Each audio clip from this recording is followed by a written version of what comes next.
Hey everyone, welcome to the React crash course.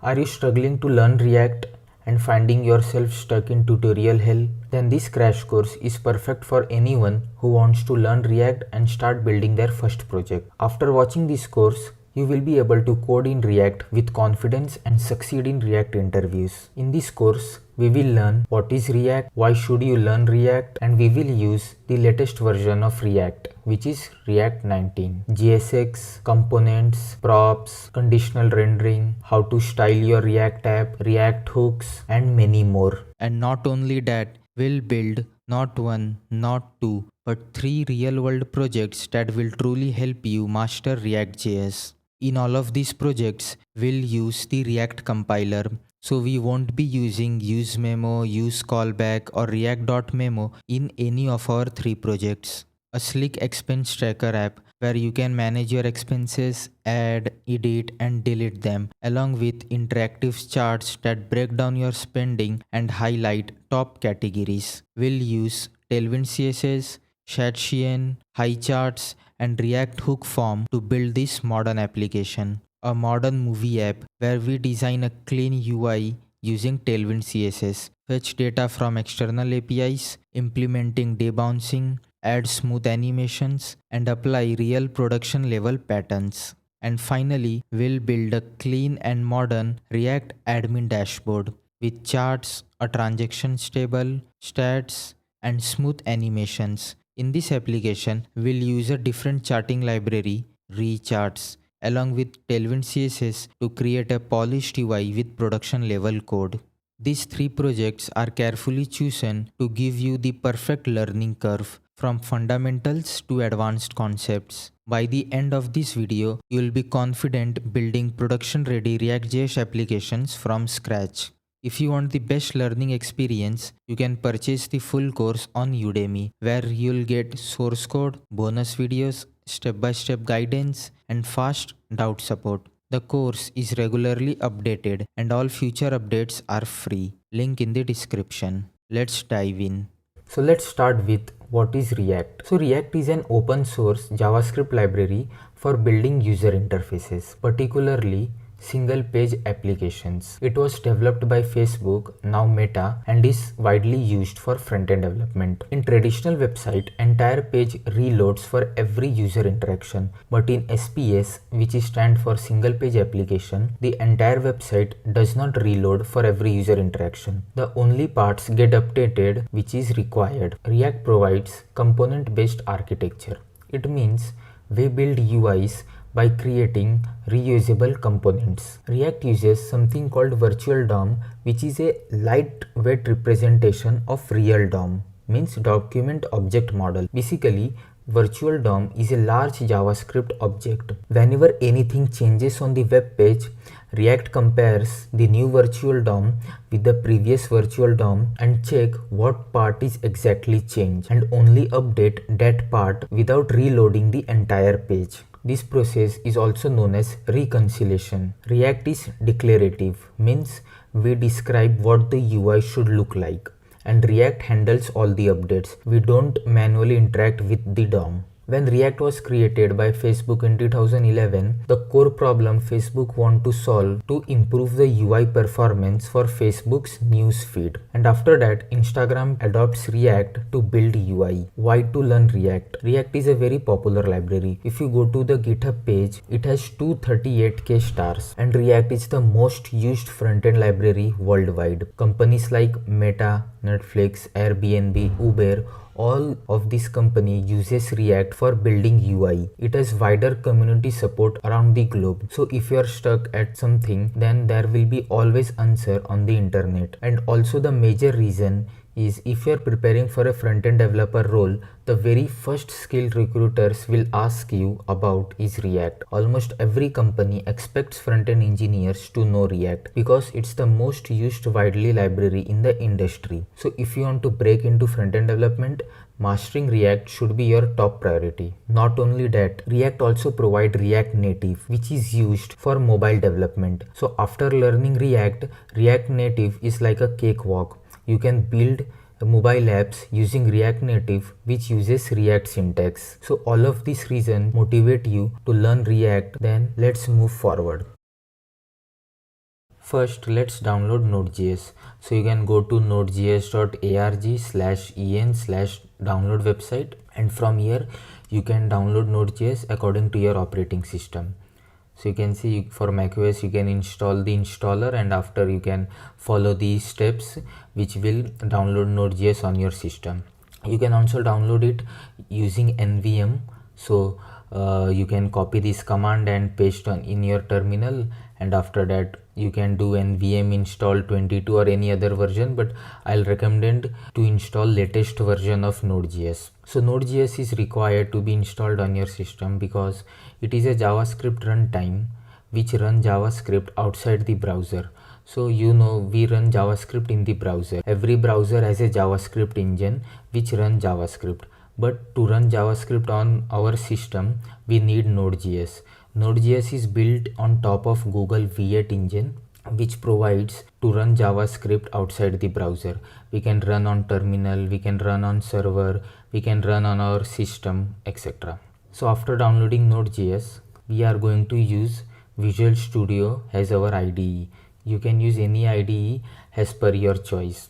So you can go to code.visualstudio.com/download, and you can download it for Windows, Linux or Mac. You can also download it for Intel chip, Apple Silicon or universal version. So now let's open Visual Studio Code. So I have created one folder, React Crash Course. Now let's create a React tab. Before that, you can go to this extension tab and install this Prettier Code Formatter. So this is a very famous extension which can be used to format our code. So make sure to download it. After that, let's create a React tab. To create a React tab, there are multiple ways. So there is a thing called CRA, which stands for Create React Tab. The command for CRA is npx create react tab /. So it will create a React tab in this directory. But we are not going to use CRA, we are going to use Vite, because CRA is now deprecated. This is provided by React team itself, but now it is no longer maintained. So we are going to use Vite. So if I go to Vite.dev, you can see it is a modern tool for building next generation of web applications. Vite is also very fast. The development build for Vite is very fast compared to CRA. The bundle size also very small compared to CRA. So we are going to use Vite. So to create React tab with Vite, the command is npm create Vite @latest. So we are going to use the latest version of Vite, then /. So first we have to select the framework. So I will select React. We will go with JavaScript. So the boilerplate code is created by Vite. Now we have to run these two commands. But before that, if you see, I am using this npm to create the React tab. So from where npm is coming? So when you download Node.js, npm also get installed automatically. So previously when we download Node.js, the npm was not installed automatically. We have to download it separately. But now downloading Node.js, we will also download npm on your system. So we can say it stands for Node Package Manager. So using npm, we can manage our packages. As we see this folder structure, you will also know what npm does. So now let's run this command npm install. So npm install will install all the dependencies. So all the dependencies are installed. You can see added 152 packages. Now let's see the folder structure.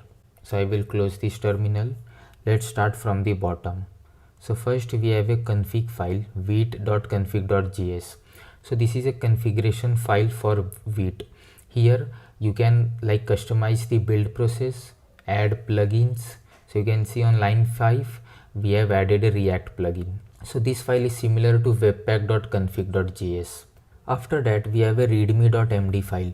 So this is a standard readme created by Vite. So you can also customize this readme and tell more about your project. But currently in this readme file we have two links for React plugin and for ESLint. If you want to read more about it, you can follow this both link. After this we have package.json file. So this file is maintained by npm. So you can see we have dependencies, dev dependencies, scripts and some metadata about the project.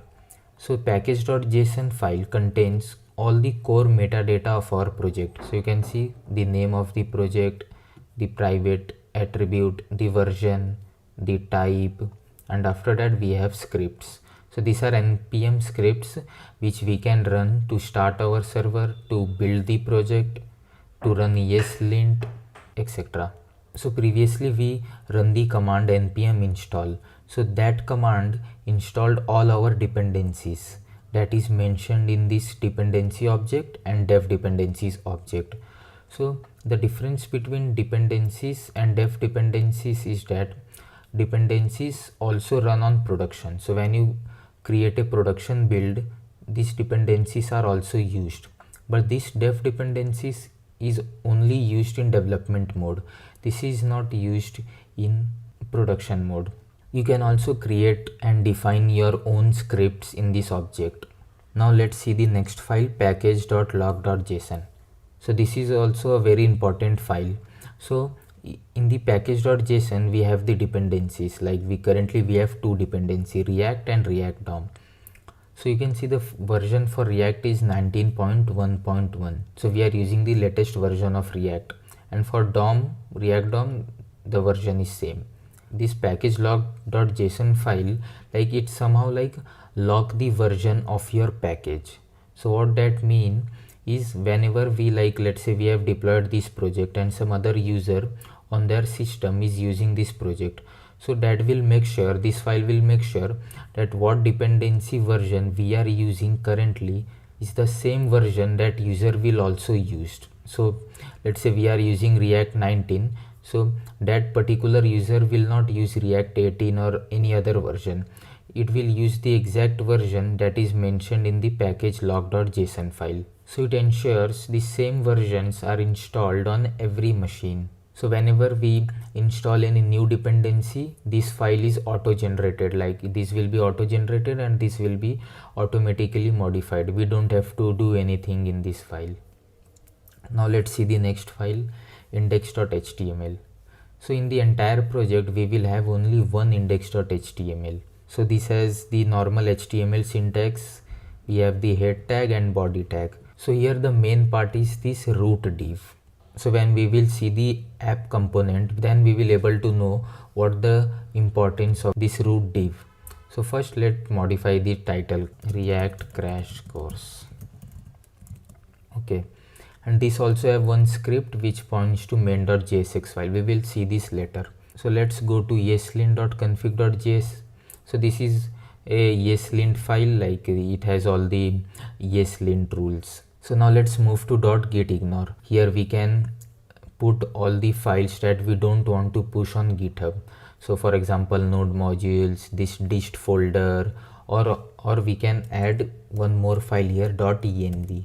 So env file contains all our environment variables, and we don't want that environment variables to be visible on GitHub. So we can also put this .env in .gitignore. Now we have a source folder, public folder and node modules. So first let's see what is this node modules. So if I go to package.json, we have these dependencies and dev dependencies. So for these dependencies and dev dependency, the code for these dependencies are written in node modules. So you can see here we have for Vite, we have for there are many dependencies. Here we can also see the React DOM. So you can see React DOM. So this file is automatically generated when we do npm install. So this is a very huge file containing dependencies and dev dependencies code. Now we have the public folder. So in public folder, we can put all our assets and images. So whatever goes to publics will be as it is. If we bundle our app, we does not do anything with public folder, it will be a static file. So in source, let's start from bottom. So first let's go to main.jsx file. So this is the root file of our React app. So if I go to index.html, you can see the path for the script is main.jsx. Main.jsx is basically an entry point for our React app. So from this file only our React app starts. So you can see we have the create root function which is imported from React DOM/client, and here we are doing document.getElement by id, and the id is root. So this is the div that we are referencing in main.jsx. So we are getting this root div and we are rendering this app component. So first see what is this create root. So create root is coming from React DOM. So if you see, we have React and React DOM. We have two libraries for React. So the difference between two libraries is React provides all the core functionalities like states, hooks, JSX, components, etc. All these provided by React library. So we use React library to create the UI of our app, and the job of the React DOM is to put that UI on the browser. So React DOM do all the magic things of React, like taking our component, converting into a HTML element, and using virtual DOM, it updates the component and render that component on the browser. So without React DOM, like we can't render our component on the browser. So you can see it provides create root, which create the root for our app, and after that it calls the render method, which basically put our app component on the browser DOM.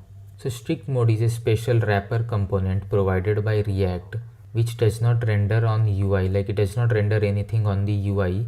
It helps us to find potential problems in our code, deprecated API, etc. So let me remove this comment. Now let's see the index.css file. So this all the CSS is written by Vite itself, so we don't require the CSS. So let's remove all this.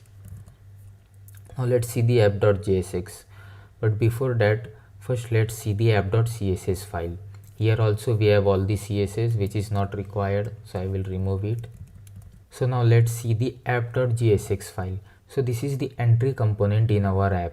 So let's remove this div and h1 tag, we don't require it.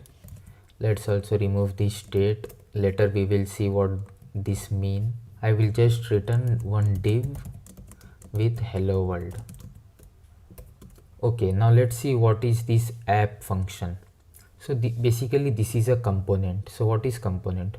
So a function which returns a piece of JSX is a component. Yeah, that's it. If any function returns a JSX, then it is a React component. So what is JSX? So you can see the thing I have written here, this div, it is a JSX. So it looks like HTML, but this is not a HTML, this is a JSX. You can see the file extension is .jsx, not .html. So basically that means we can't write HTML in this file, and this function is a JavaScript. So we can't write HTML in a function. So JSX stands for JavaScript XML. So it is a way to write HTML like syntax in JavaScript file. So why do we write JSX in React? So basically this JSX later converted into a React.createElement.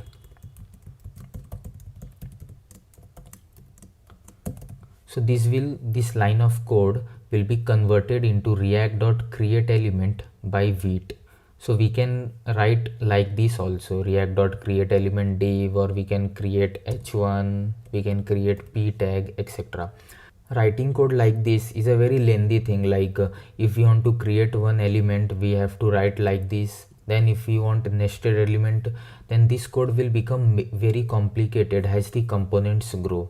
So writing JSX is a very simple thing, like it is like a HTML like structure, and if we are writing code in React, then we already know HTML, so that helps a lot for creating the component. So after writing JSX, this is converted into React.createElement, because browser does not understand what is JSX.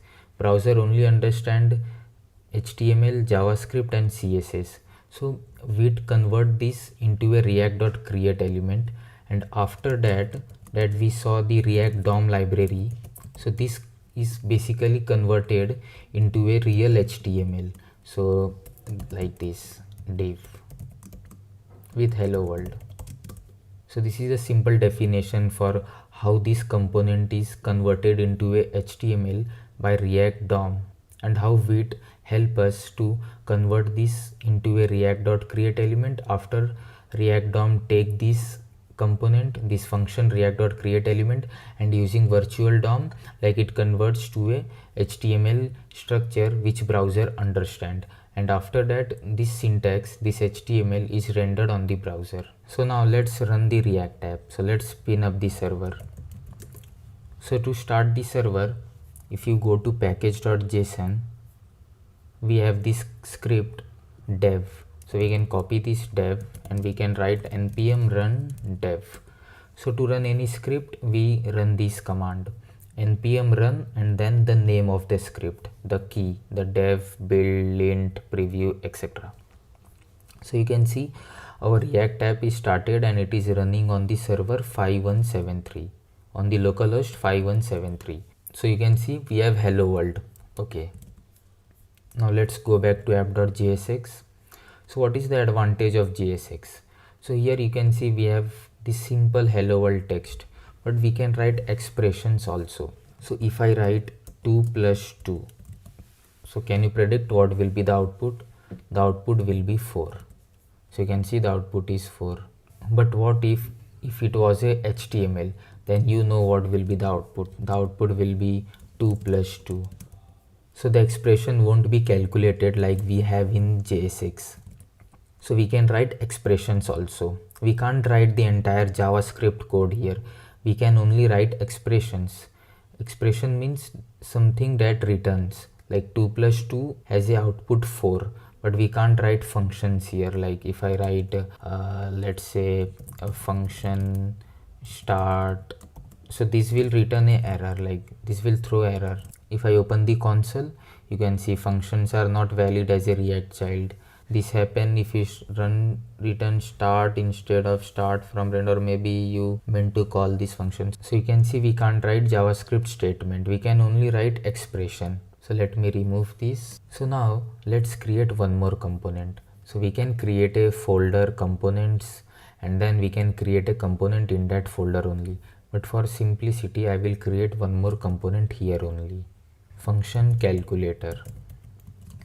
So we can also create component using arrow function. So this is a normal JavaScript function. We can also create using arrow function. So like this. Let return one div. We can do 2 plus 2. Okay. Now we have created one more component using arrow function. Now how to use this component? So we have to I will remove this line. So you can see we don't have any output on this, but we want 4 output, which is in this calculator component. So now we have to call this component. This is simply a JavaScript function. So if we want to call a function, how we call function? So we call function like this. Calculator, we provide parentheses. So if I go here, you can see the output is 4. So basically we are calling this function which returns a JSX. That JSX is converted into a React.create element, and that is picked by React DOM, and finally we have the output. This is also one way to call this component. So one more way is we can call this component. So this is the another way we call component, and this is only used like if you browse any repository or any React project, this is how we call the component. So if I go to browser, you can see the output is 4. Now what we can do, what we have to do, we have to pass something to this component, and that thing we want to be rendered. So for example, we have to pass sum, and this sum should be 4 and sum should be printed. So now passing something to a function is like passing argument. So how we are pass argument? So if I go here and do calculator, and we can pass 4 and we will receive this parameter. So if I comment this code and if I see the output, we have 4. So we have passed this argument 4, we receive this parameter here and we render that output. Now we have to do the exactly same thing using this syntax. So we don't want to use this syntax, we want to use this syntax. So here it is very simple. We have to just write the name of the property and the value, so 4. Okay, so now let's see the output. Does not get anything printed. So let's see what is happening. So let's print this sum. So whenever we pass any property, it passes as a object. So if I print this sum, you can see it is a object. So to access sum, we have to destructure it. So we can do something like this. So now 4 is printed. Another way is we can receive this as props and we can do props.sum. So you can see 4 is printed. So whatever property we pass, we also call it props. So prop is a very widely used term that we use for passing properties. So the property passed as a object, like here we get all the properties that is accumulated as a object, and we can access it using props.propertyName, or we can directly destructure it. So this is a clean way to get the property from the component. So 4 is printed. So what we are doing here, we are passing a property to another component. So this is like a parent component and we are passing from parent to child. So this is a child component. So we are passing data from parent to child. And these props are immutable, meaning we cannot change it. If we change this sum here, for example sum equals to 10, then 10 will get printed here, but this sum does not change. So we should treat prop as a fixed value. So child component treat props as a fixed value. So now let's see what is state. So state is a data that is managed in our component. So unlike props that we pass from one component to another component, this state is exist within the component and can be changed over time. And whenever the state changes, the component gets re-rendered. So I know you have some confusion like what is re-render. Okay, we have some data that we stored in state, but how it is stored, how React manages all of this. So we will see all of this using counter example. So we will create one counter app, like we will have one button and clicking that button will increment the counter value. So let's see if we can create a counter app without state. So for example, if we want one counter, then we have to also store the counter value. So in normal JavaScript app, what we will do, we will create one variable. So for example, let count equals to 0. Okay, and we will show this counter in the div. So I will make this count 1. I will wrap this in a button element. So you can see we have this button and the value is 1. Okay, if I click this button, nothing changes. Now what we have to do, clicking this button should update the count value to 2, 3, 4, 5 and so on. So what we will do, we will add on click event and we will call one function handle increment. We will create this function here.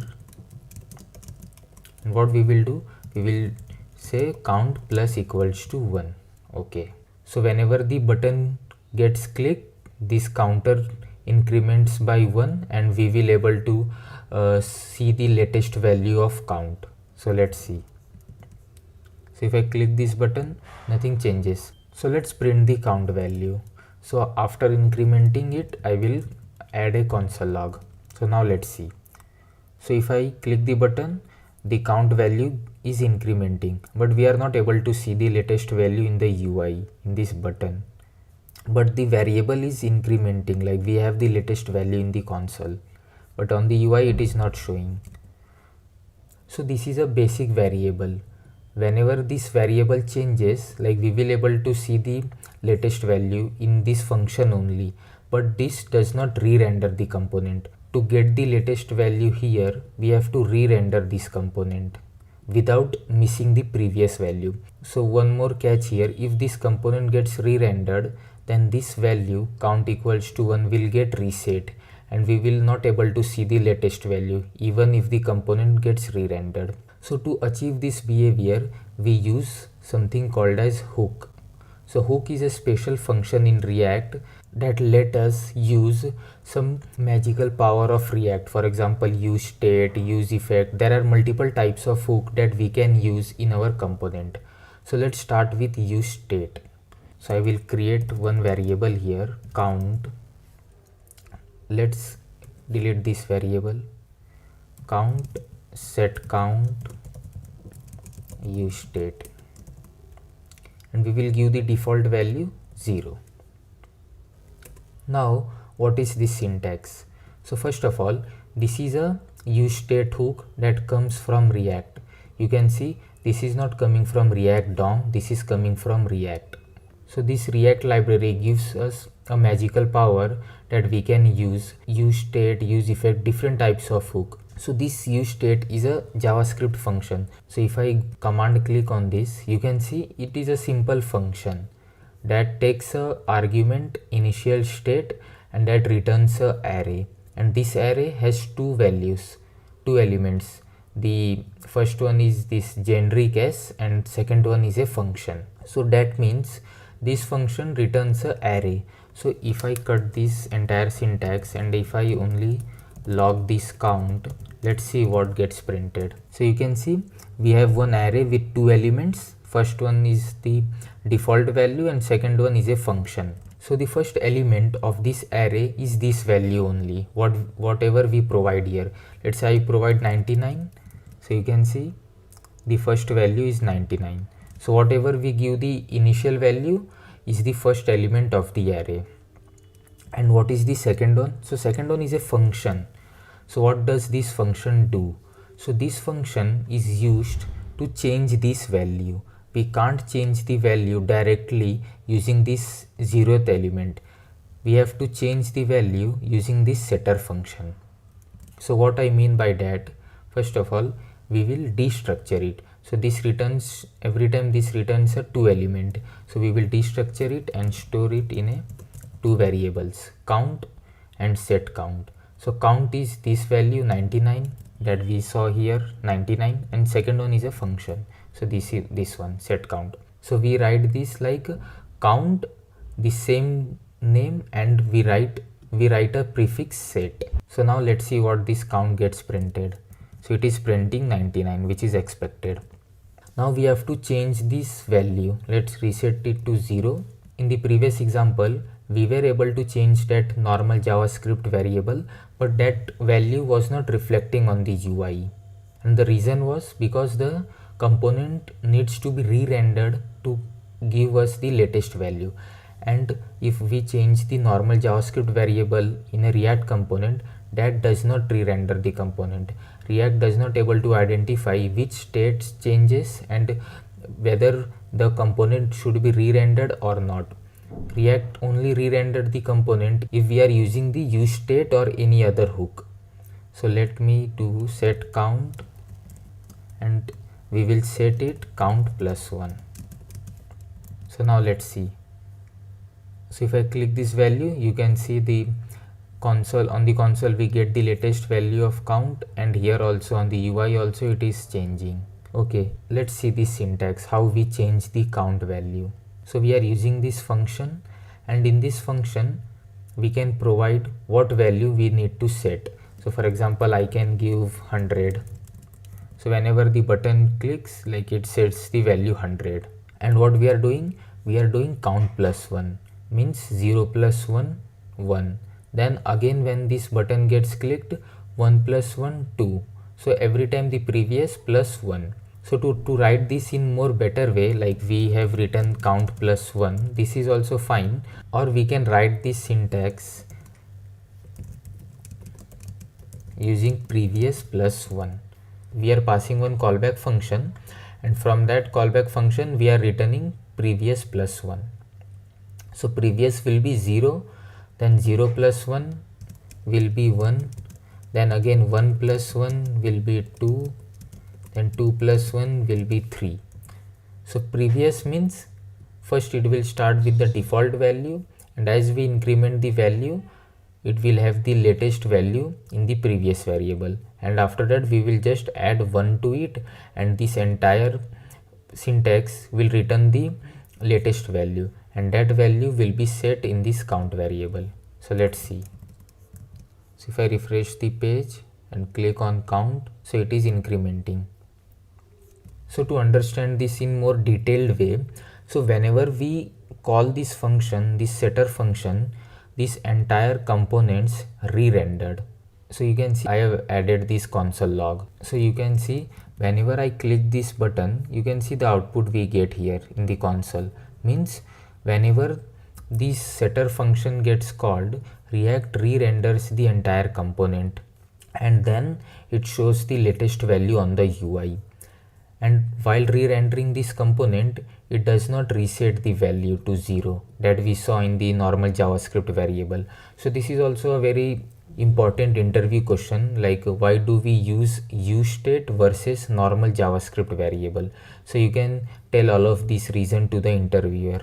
We have also added this on-click handler. This is like HTML syntax where we add like this on click only, but here we are using the camel case. So this is JSX. So we, for every attributes we pass in the element, we have to use the camel case syntax. We can't use on click. So if I write on click and let's see, so you can see it is not working.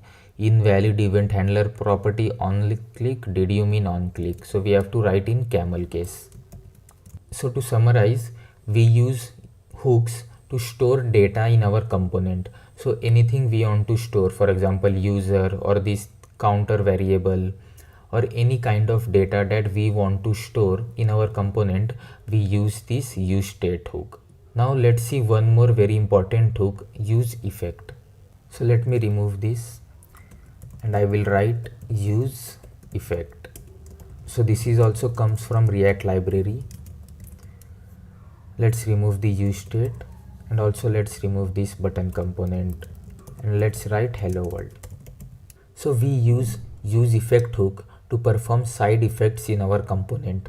So what I mean by that is, like for example we have to fetch data from an external API, so we can do using useEffect. For example, if we want to listen to any event or subscribe to any event or remove any event handler, we can use this useEffect hook, and etc. Let's add one console log useEffect called. So you can see useEffect called gets printed. Okay, so how these hooks work? So this is also a simple JavaScript function. If I command click on this, you can see it is a simple JavaScript function which accepts two parameters. First one is a callback function and second one is a dependency list. We will see this parameter later, but first parameter is a callback function. So we are passing this callback function. So this is the first parameter and this is the second parameter. So let's remove the second parameter. We are only passing this first parameter. So this parameter is a function which is called by React after this component gets rendered. So there are three ways to write useEffect hook. So this is the first way. So this console log will get printed every time these components re-rendered. So I have rewritten the previous example of our counter app. So let's see. So if I click this button, you can see on the console every time I click this button, this useEffect called gets printed. So that means this component gets re-rendered whenever this set count happens, and every time this components gets re-rendered, this useEffect also gets called. And also remember one thing, this useEffect only gets called after the synchronous operation. So what I mean by that is, first JavaScript will return this div. It will not block whenever the first line gets executed, then JavaScript come to this line. It will not block the thread. First it will run all the synchronous code that we have in our basic JavaScript, and after that when this JSX is returned, every synchronous code is run. Now this useEffect gets called. So for example, if I add a console here, console.log count, so you will see this will not get print first. first this line will get sprint and then this line. So let's see. So if I refresh the app, you can see first count is gets printed and then this line is printing. So that means first the synchronous code will run and after that this use effect gets called. So let's remove this. So every time we click the button, this use effect call gets printed. Now if we want to prevent it, we want to only print this whenever this component first time mounted. So we can use the second parameter, which is empty array. So now if I click this button, you can see when I refresh the page, the use effect call gets printed. When I increment the button, you can see nothing gets printed in the console. So this prints only one time whenever the components mount. So this is also known as dependency array. So second parameter is a array which we call dependency array.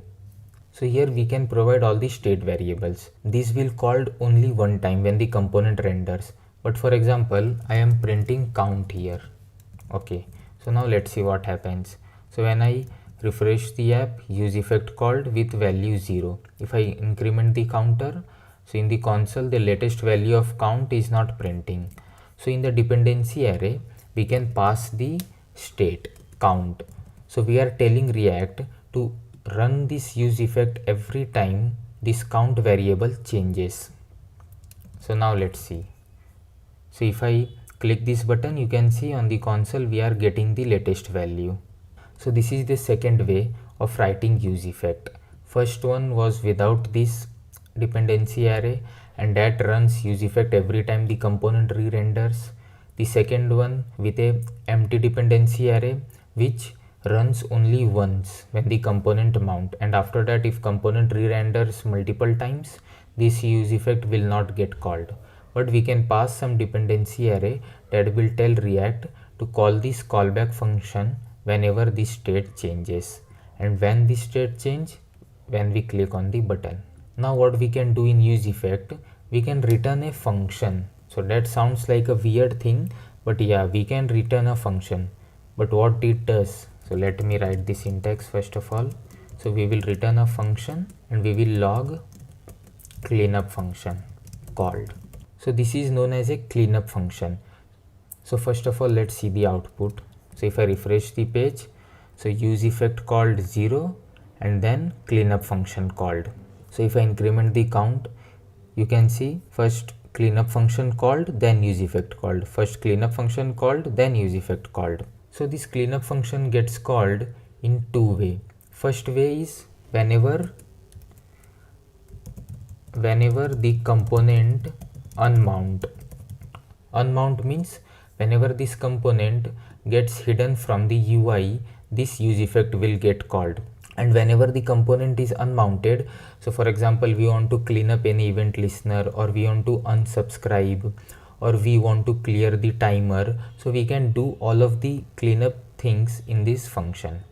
And the second one is, so whenever the use effect function gets called, before that this cleanup function gets called, and after that only this use effect callback function gets executed. So if I repeat, this cleanup function gets executed in two ways. First, when the components unmount, and second, before calling the use effect. So you can see in the example, if I increment the counter, first this cleanup function gets called, and after that use effect callback function gets executed. So we saw three ways to write use effect. First, without dependency array, then with empty dependency array, and then with some dependency. And then we saw the cleanup function. Now let's see what is conditional rendering in React. So in plain English, it means render UI based on some conditions. Just like in JavaScript, we have if, else or ternary operator, and we can use this inside JSX. So for example, we have this counter value. Every time this button gets clicked, we increment the counter value. So we want to show the text after this button if the value is even or odd. So how we can achieve that? We can take one p tag, and here we can write expression count modulo 2 triple equals to 0, then we will show even, else odd. So let's see the output. So currently 0 is a even number. If I increment the count 1, it is showing odd, even, odd, even, odd, even, odd, even, odd. So you can see based on the counter value this text is changing. So this is a conditional rendering, like based on some conditions we are rendering the elements. Here we are rendering the text. So this is very useful when you work on a real project, like you have many conditions in which you have to render or show something. So for example, if user is logged in, then show the logout button, else show the login button. So there are many use cases in which we use conditional rendering. And one more thing, when we are passing this on click handler, handle increment, we have to pass like this, because if we directly call this function, so whenever this JSX gets returned, this function also gets executed. So if I save this file, you can see too many re-renders. React limits the number of renders to prevent an infinite loop. So every time this component is returned, this function is automatically gets executed. But we want this function to be executed when we click on the button. So we can, without parentheses, we can call this function, or else we can pass a callback function and we can call this function like this. So if I refresh the page, and we can see counter value is incrementing. And here we can also take the event listener, like this provide all the event related to this button. For example, event.target, event.target.value, if it was a input component, etc. So now let's see how we can style our app. So for example, for the button I have to give background color, and I have also give some padding and font size. So what we can do, we can pass class name that we pass in normal HTML, but with camel case in JSX, and I will give the class button. Okay, then we will go to this app.css, and we can give, let's say, background color red, padding 8 pixel and 16 pixel. Let's see the button. So you can see we have applied the style. Now let also set the border to none. Also let's give border radius 8 pixel. Yeah, so it has a border radius. Let's text color to white. Okay, now it is looking good. So this is how, like, this is a very simple example how we can style the button. Now let's see how we can achieve routing in our React app. So if I go to flipkart.com, it's an Indian e-commerce website, and if I go to fashion, then men's t-shirt, so you notice the page entirely refreshed. Now if I go to some category, let's say t-shirts, so you notice the URL of the page is changed, but the fully app has not refreshed. Now again, if I go to jeans, again the URL is changes, but the app is not refreshing. So this is a single page application. So we want to achieve this similar behavior in our React app also. So to achieve this, React does not provide any library or APIs for routing. We have to use external libraries, and one of the popular library is React Router DOM. So if I go to React Router DOM, so you can see we have to install this package. So I will copy this command, open new terminal, and I will install it. And we are currently using the latest version of React Router DOM, which is 7.8.2. Okay, now let's go to the documentation of React Router DOM. So go to docs, declarative. So you can see first we have to create a router using create browser router function, and after that we have to use this router provider component and give all our routes. So let's start. So I will go to main.jsx. First I will import create browser router. I will also import router provider. Okay, so first we will create the route. So const router equals to create browser router. So this expects an array, so I will provide an array. Then we have to give one object. So the first path will be root. So here we have to, so this path is http localhost. So if I go to Chrome, the home page, so our home page is this app component. So I will give the element app. Okay, now we will use this router provider. We'll remove this app component, router provider, and we will give the router.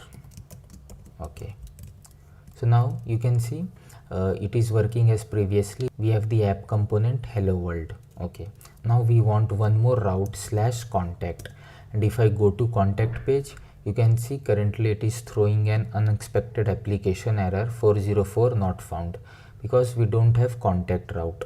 So let's declare one more route here. So first we have to give the path. So path will be /contact, and then we have to give the element, like if user go to /contact path, what element we want to render. So here we can give the functional component, but currently I will write just one div and with a contact text. Okay, now let's see. So you can see in the /contact route we have this contact page. Now let's declare one more route /about. So path /about, and then we have to give the element. So I will create one about component. So in source I will create one folder components, create new file about.jsx, and then about component. So I will just return one div with about text, and we will export this, export default about. Okay, now we have to import here. So element about. Okay, now let's see the about route. So if I go to about, so you can see the about component got rendered. Now I'm going through this route from this address bar. So in the home page I want two buttons that will navigate me to about and contact page. So let's go to the app component. So to achieve this, let's go to documentation, go to navigating. So we can use this navlink component.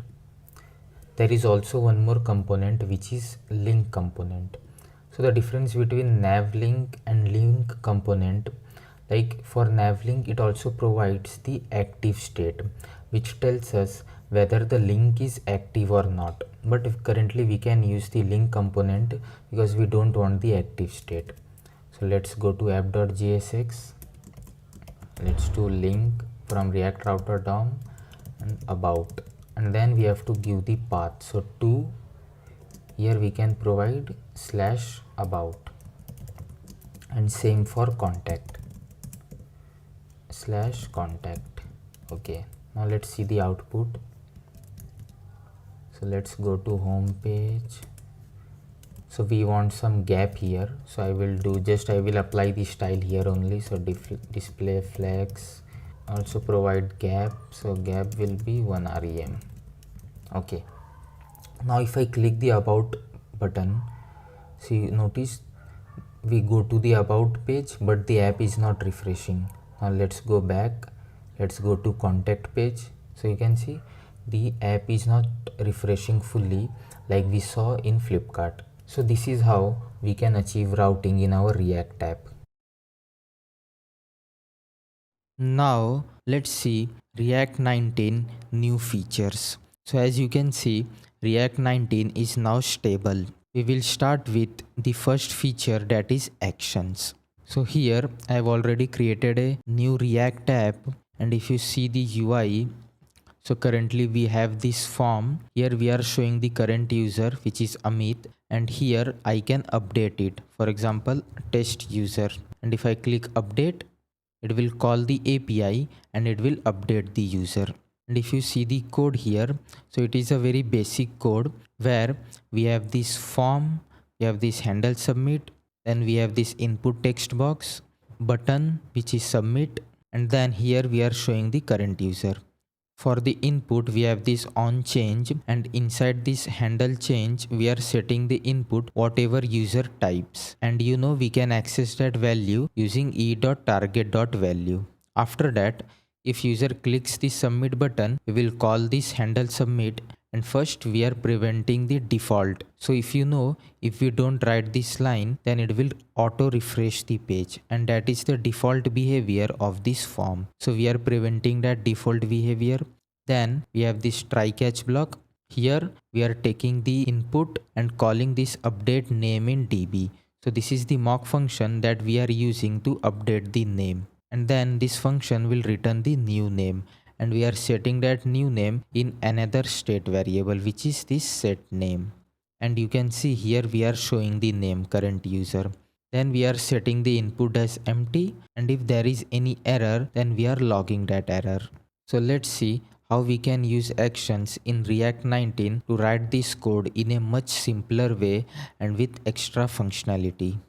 Action is a function that runs automatically when a form is submitted. Instead of writing an onSubmit handler like this and manually getting form data, you attach a function to the form using the action prop. When the user submits the form, React collects the form data and calls that function with the data. This makes handling form submissions simpler and works well with both client and server functions. So here inside this form we can pass one prop action, and I will rename this to form action. So this will make sense here because we are not passing the on submit, we are passing action. And then we don't have to write this event.prevent default, it will be automatically handled. Let's remove this, and here in form action we will get the form data, and this is the instance of the native form data that we have in HTML. And then we don't need this value and onChange both. So I will remove this. Let's remove this onChange as well, this input as well. And here instead of input we will do form data dot get. So this get function exists on this form data, and this will get the data by the name attribute. So for this input I will give the name as username. Let me copy this, and we will provide username here inside get. Then we don't need this set input. I will hit save. Now let's see if it is working as previously. So here I will write the name, let's say Amit, update. So you can see it updates the name. So it is working as previously. You can read more about actions from this documentation. You can see this is the React 19 documentation. Here there are many examples and you can read in detail. Now let's see how we can add loading and error state. So if I go here, so previously if we want to add loading and error state, then we will create some more extra state variable. For example, loading, set loading, it will be use state. Initially it will be false. Then for error also we need one more state variable, set error, use state, it will be null initially. Let me correct this. And then we will do something like set loading to true. Then we will do set error to null if there is any error previously. And here we will take one finally, and we will set the loading to false. So we need to do lot of this manually. And then again after this form or input, we will take some state variable, and then in this form we will take some tag. For example, if loading is true, then we will show some spinner or text loading. If there is any error, then we will show that error inside this form as well. So we need to do this manually, but I will remove this, remove both state variable here, remove this finally. We can achieve the same thing using the new hook, which is useActionState. Basically, using useActionState hook, we can track component state, pending status, and it provides a wrapped action function for use in our form or any other place we might want to perform a mutation. So if that sounds like confusing, let me use this, then it will be much clearer. So I will do useActionState from React, and here I will destructure the values. So the first value is the state that we want to track inside this component. So I will write state. Then the second one is the action function. So I will give action function here, and we will define this action function in some time in this parameter. And then is pending. You can also rename this to loading, but I will keep it as is pending. Then we don't need this name state. We will use the state variable, and for clarity I will rename this as name, so we don't have to manually update the name here. Now here we need to provide the action function. So can you guess what will be the action function here? So if you guessed it, then this is the form action that we will provide here. And then we need to provide the initial value for name. So I will do unknown user that we previously had. And then we don't need this set name anymore. So now you will think how we are going to update this new name. So in this form action that we have here accepts two parameter. Here we will get the previous state, and this previous state is the name value, what was the value of name previously, and inside this form action we will simply return this new name. And one more thing that we forget, we need to provide this action function here. Let's remove this useState import. So I know there is lot of information going on here. You can pause here, rewind the video, and you can try it yourself. Like you can play with the code, you can write some console log, and you can see how it is working. Now let's test this. So I will go here, refresh the page. Okay, we are getting some error here. Cannot access form action before initialization. Okay, let me convert this into a function. Function form action. Here I will do async. Let me remove this parenthesis and this arrow as well. Now let's see. Okay, now the error is gone. Now let me update it. So I will write Amit update. Okay, so after some time it does update the value. So it is working perfectly fine. Now we have this is pending. So how we are going to use this is pending? So this is very simple. Here I will do if is pending is true, then I will show one p tag and I will write loading. Else if it is false, then I will show null, means nothing. Now let's see. I will refresh the page. Amit update.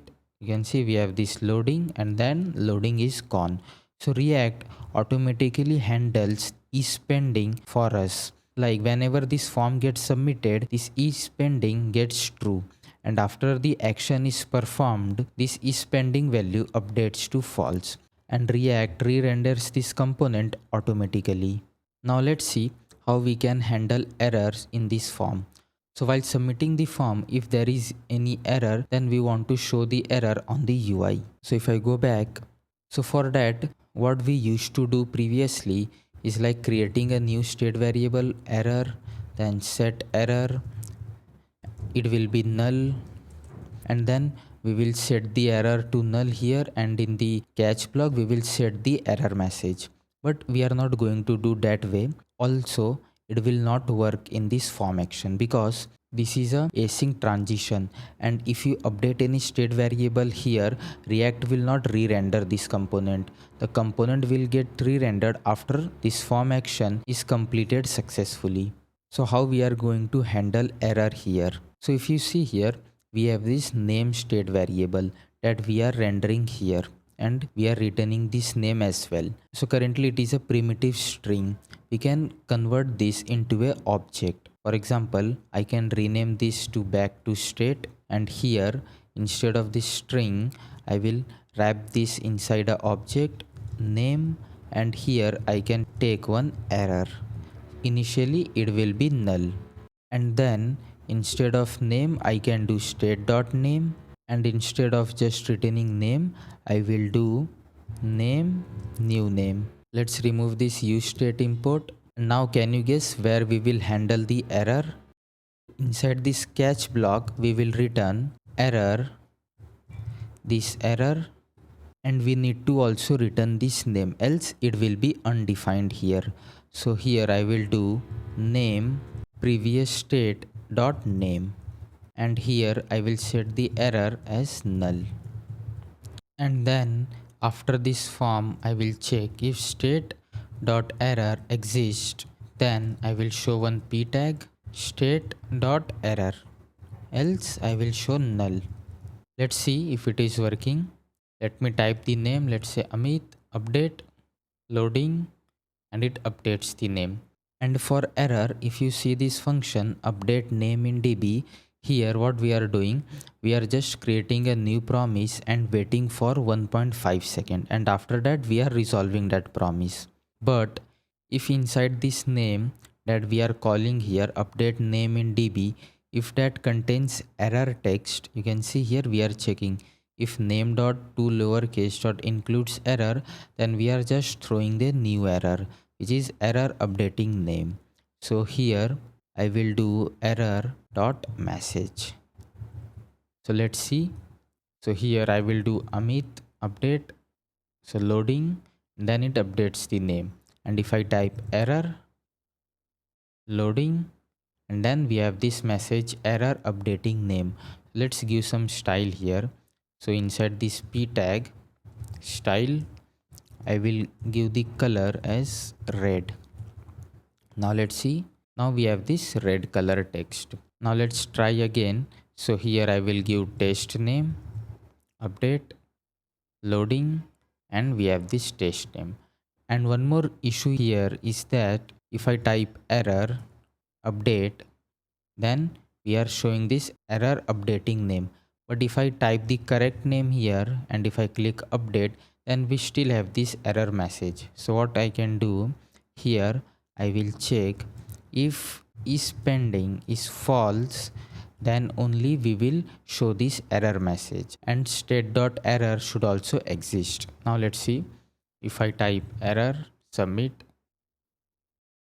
error updating name, let's say test name, then the error is hide.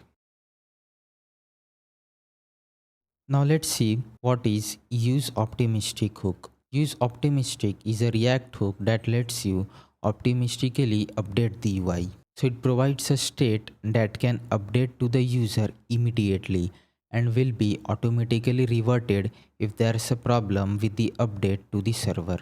So for example, you can see here, if I write name and click update, then after some time it updates the name. But we want, as soon as I click update button, it should automatically update this name, and in the background it can do the task. For example, reaching out to the server, updating the name in the database. That user don't care. User only care that this name should be updated as soon as I click the update button. And you can find this functionality in vast majority of the web app. For example, in Twitter, if you click that like button, it automatically heart that tweet, and in the background it calls the API and update in the backend. So we can achieve that snappy experience in our app as well. So let's go back, and I will use optimistic, and here it's like a use state variable. The first parameter will be optimistic name, set, I will copy this optimistic name, set optimistic name, and the initial value will be state.name, and we will use this optimistic name instead of state.name. And can you guess where we will use this set optimistic name? We will use it inside this form action. I will do form data dot get name, and here it should be username, not name. Now let's see. So I will type here the name Amit update, and you can see it updates the name instantly. And if you see here, we don't need that loading variable as well. So if I write test, it automatically updates it. And let's say if there is any error, so I will write error update, it updates the error, and it will reverted that name back to test. And here we have the message error updating name. So only we need to set the optimistic name, and React automatically handles all the revert part for us. So let's remove this loading. We don't need this anymore. So I will cut this. Let's test. So I will refresh the page. Name, let's say Amit. Update. And it automatically updates it. Let's say I will type error. We have this error and it reverted back the old name. Cool. Now let's see the new hook, which is useFormStatus. useFormStatus is a hook that gives you status information of the last form submission. So let's see how we can use this hook. So I will open the VS Code and here you can see we have this button. So let's assume this button exists in a different component. For example, I can create a new component, my button, and then I will return this button, and here I can take the children and replace this update with this children, and let's update this button. It should be my button, and then we are also passing this type. So I will spread the rest props here, and here I can spread it. Let's see if it is working.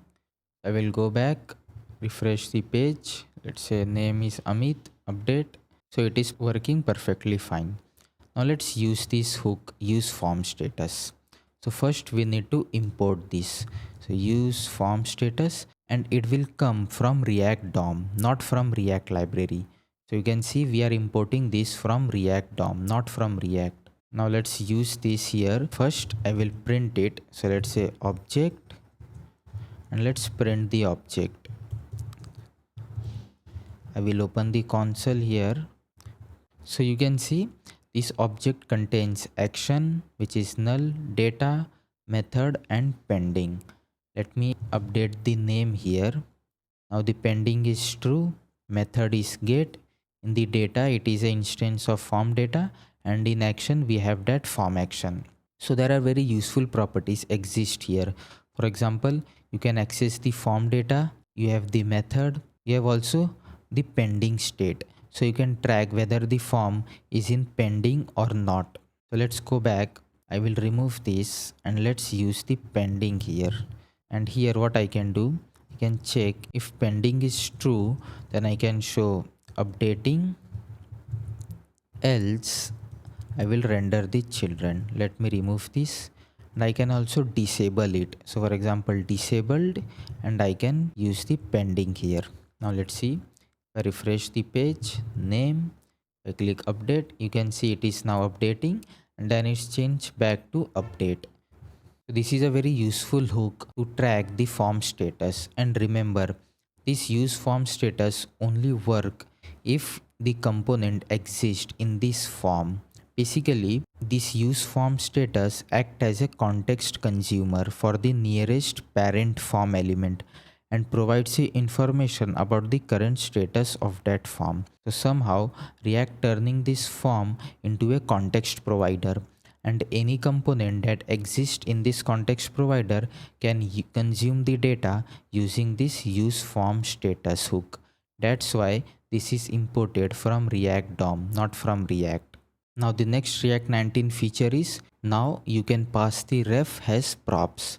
So previously, if you have a custom component like this, my button, and if you pass the ref, for example, ref equal to ref, and this ref exists in this app component. So for example, you have the ref here, use ref, and if you pass this ref to this my button, and then you can do ref equals to ref, and you can't take the ref here. First you need to wrap this component inside a forward ref. So first you need to wrap this inside this forward ref, and then only you can use this. But now you can pass this ref as a normal prop in React 19. That was not the case in React 18 or earlier version. So you don't need to use that forward ref anymore. You can pass this ref as a normal prop, and you will receive this inside prop.ref, or you can simply destructure it. So this is a very useful change that get rid of this extra React API that we need to use. Now let's see the new React API, which is use. And by the name, don't get confused. It is not a new hook. Use is a React API that lets you read the value of a resource like a promise or context. So if I scroll here, call use in your component to read the value of a resource like a promise. So this is a message promise, and using use we can read the value of this message promise. And same for context as well. Here we have this theme context and we can read the value of this context using this use. So kind of this is a replacement for the use context hook.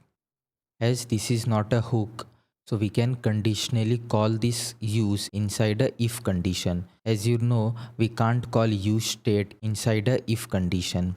Unlike React hooks, use can be called within loops and conditional statements like if. Like React hooks, the function that calls use must be a component or hook. When called with a promise, the use API integrates with suspense and error boundaries. So whenever we use, this component gets suspended until this promise is not resolved. So we can use suspense boundary to show the fallback component. So here it is written as the component calling use suspends while the promise passed to use is pending. If the component that calls use is wrapped in a suspense boundary, the fallback will be displayed. Once the promise is resolved, the suspense fallbacks replaced by the rendered components.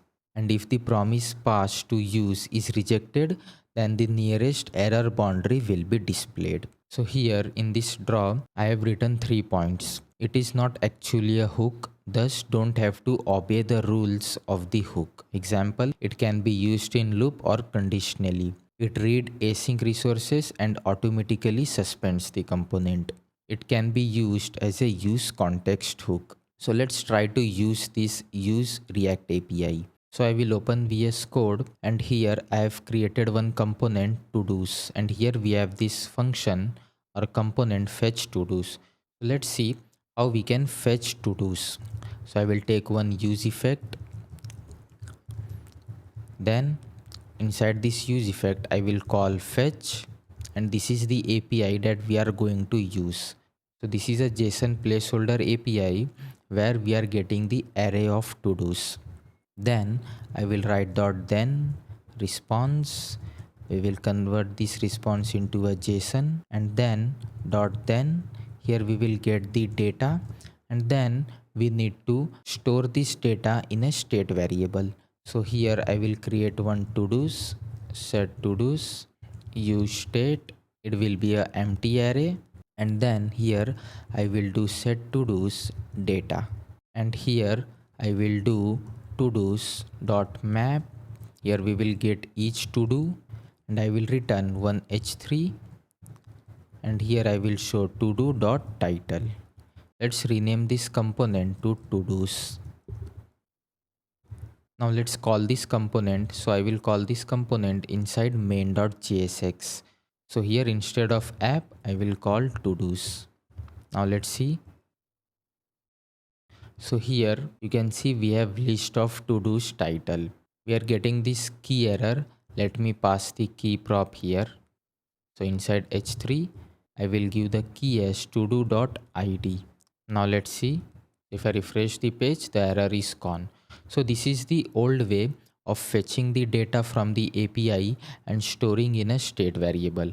Now let's see how we can use new React API to read the async resources. So first let's import the use here, and we need to pass the promise inside use. So I will create new promise const fetch promise, and I will tell you the reason why I am creating promise outside the component. First let me copy this and I will paste it here. Let's remove this set to dos because it is not in the scope, and here we don't need this to do state variable anymore. What I can do, I can simply do to dos use, and I can pass the fetch promise. Let's remove this use state import, this use effect as well. Now let's see if it is working or not. So if I refresh the page, it is working as previously, and now the code is much cleaner and simpler. And the reason I am writing this fetch promise outside the component because every time this component gets rendered, a new promise will be created. So if I cut this and paste it inside this component, and if I hit save and go to network, you can see there is an infinite call of to-dos API. Let me close this and open again, else it will crash the browser. Let me put this outside, refresh the page. Now you can see we have this list of to-dos. So you can also try putting this fetch promise inside this component, and this will call the API each time this component gets rendered. So that's why I am putting outside the component. One more thing here, if you put this inside fetch promise, then we need some caching mechanism to cache this promise after it gets called. Every time we don't need to create this fetch promise, we can cache this fetch promise and reuse that. But for that, we need to implement our own logic or use any external library. So this was the new React API use. Now let's see how we can show loading state, because as soon as this line of code gets executed, this component gets suspended. So we need to show loading here. So what I can do, inside main, I will take one suspense from React and I will wrap this to dos, and I will give the fallback UI one p tag loading. And if I refresh the page, you can see we are showing loading, and then after the promise is resolved, we are showing all the to-dos. And now let's see if this promise gets failed. For example, I will remove this to-dos, and if I refresh the page, we are showing loading, and then we have some error here. You can see we are getting 404 not found. Then you can see we don't have any UI to display to the user. Here just I have given the wrong endpoint, but there can be case server can't process this request and we want to show some error message to the user. But this component is now suspended. So here anything I write here, let's say one h1 test, and if I refresh the page, you can see after this promise gets resolved, we are not able to see that test. If I search for test, this component is not available here. So how we can handle that? So in this React documentation, you can see clearly it is written, if the promise passed to use is rejected, the fallback of the nearest error boundary will be displayed. So let's implement the error boundary here. So I will open terminal and I will install this package React error boundary. And then let me close the terminal. Inside main.jsx, I will wrap this inside error boundary. Let me wrap this entire suspense component, and here I will show the fallback one p tag something went wrong. Let me correct this. Now let's see. So if I go here, refresh the page, you can see first we are showing loading and then something went wrong. So this is how you can use new React API use to read async resources. Let's start with our first project, Expense Flow. This is an expense tracker app. Using this app, you can manage all your expenses. For example, I can add expense here. Let's say grocery, amount, let's say $10, pick a date, 28 March. And if I click add, then we have this error, category is required. And if I remove this amount, you can see amount is required. If I remove this date, you can see date is required, and same for title as well. And we will not able to add the expense. Let's add the title, amount, date, and category will be food. And I will add the expense. As soon as I add the expense, you can see it is visible here. The category is food and date is 27th March. From here, I can see the price. I can also edit it. For example, let's say $15, update expense. The grocery is updated. I can also delete it from here. As soon as I delete, all the stats and charts are getting updated. For example, the total spent is $80. This month it is $80. Per transaction is $3 and average transaction is $26.667. Here we can see this beautiful chart, spending breakdown, like for each category how much we are spending. For entertainment it is $10, for food $20, for education $50. And here are the top categories: education 63%, food 25%, entertainment 13%.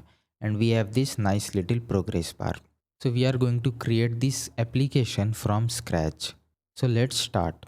I will open the VS Code, and first let's install the Vite. And here I will run the command npm create vite@latest.slash. So this will create the project in this current directory, which is expense flow. So I've created this folder on the desktop. Let's hit enter. Yes. Let's select the framework. I will select React. I will select TypeScript plus React compiler. So in each project we will use the latest version of React with React compiler. Let's hit enter. Install npm. Yes. Currently it is installing all the dependencies. All the dependencies are installed and our project is running on 5174 port. So let's open this port here. So we have this starter code from Vite. Let me drag it here, and if you notice I am running this project on 5174 because 5173 port is already in use. You can see port 5173 is in use. Now we have to set up Shadchan. So if I go here, you can see we are using this modal, this date component, this select component. So these all components are coming from Shadchan. So we have to set up Shadchan in our Vite project.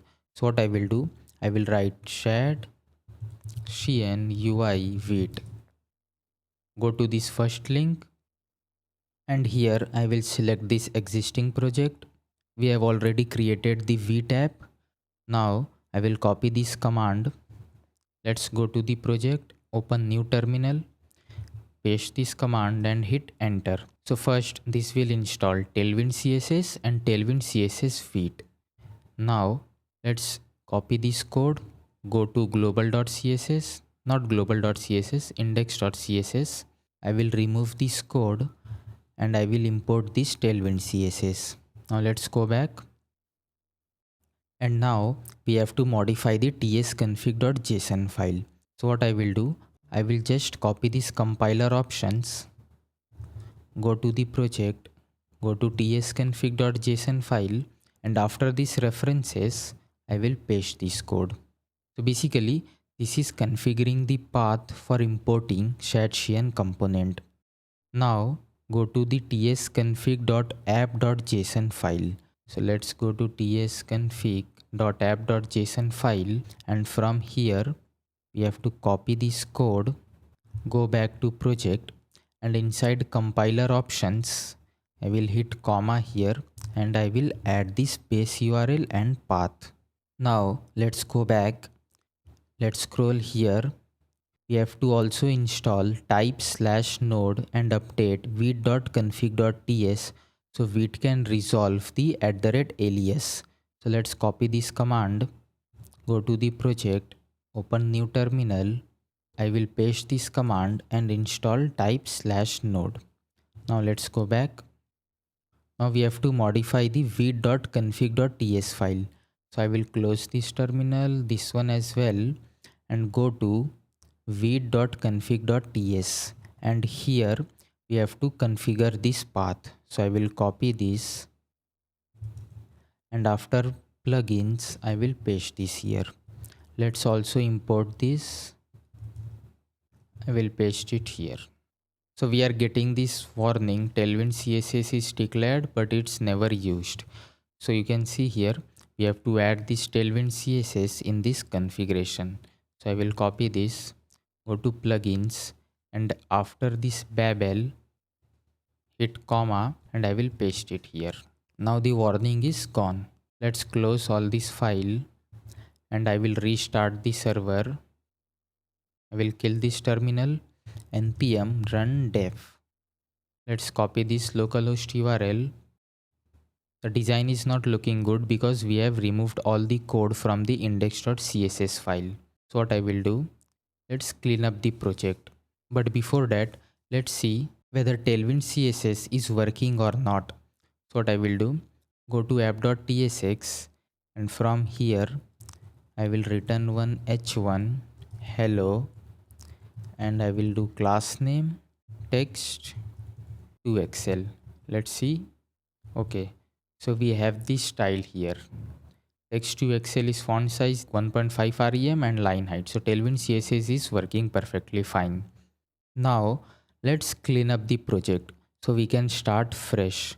So what I will do, I will remove this import app.css as well, the state variable as well, use state, delete this app.css file, and inside main.tsx we have this app component, and inside tailwind.css what I will do, I will paste this code. So basically this is a theme from Tailwind in which I have defined some utility class. Instead of writing this hex code every time we need this color, we will use this utility class. For example, Eastern blue, Storm gray, Athens gray, and so on. You can find this file link in the resources below. Let's hit save. I will close this index.css. So let's start by creating this header component. Let's close this with. Inside source, I will create new folder, components. Inside components, I will create new file, header.tsx, const header. Let's create the arrow function. This will return one div, for example header, export default header. Now first we have to call this component, else it will be not visible on the UI. So I will go inside app.tsx, remove this h1, and I will take one div and I will call this header component. Now let's close this app.tsx, and if I see the output, you can see we have this header text. That means this component is mounted. Now let's create the header component. I will take one header tag. Let's give the class name here, border bottom. Border color will be Athens gray. Let's give the class name for header, flex justify between. Padding y will be 4, padding x 6, max width will be 7 XL, which is 1280 pixel, and margin will be auto, so that header will come in middle of the screen. Now inside this header, I will take one div.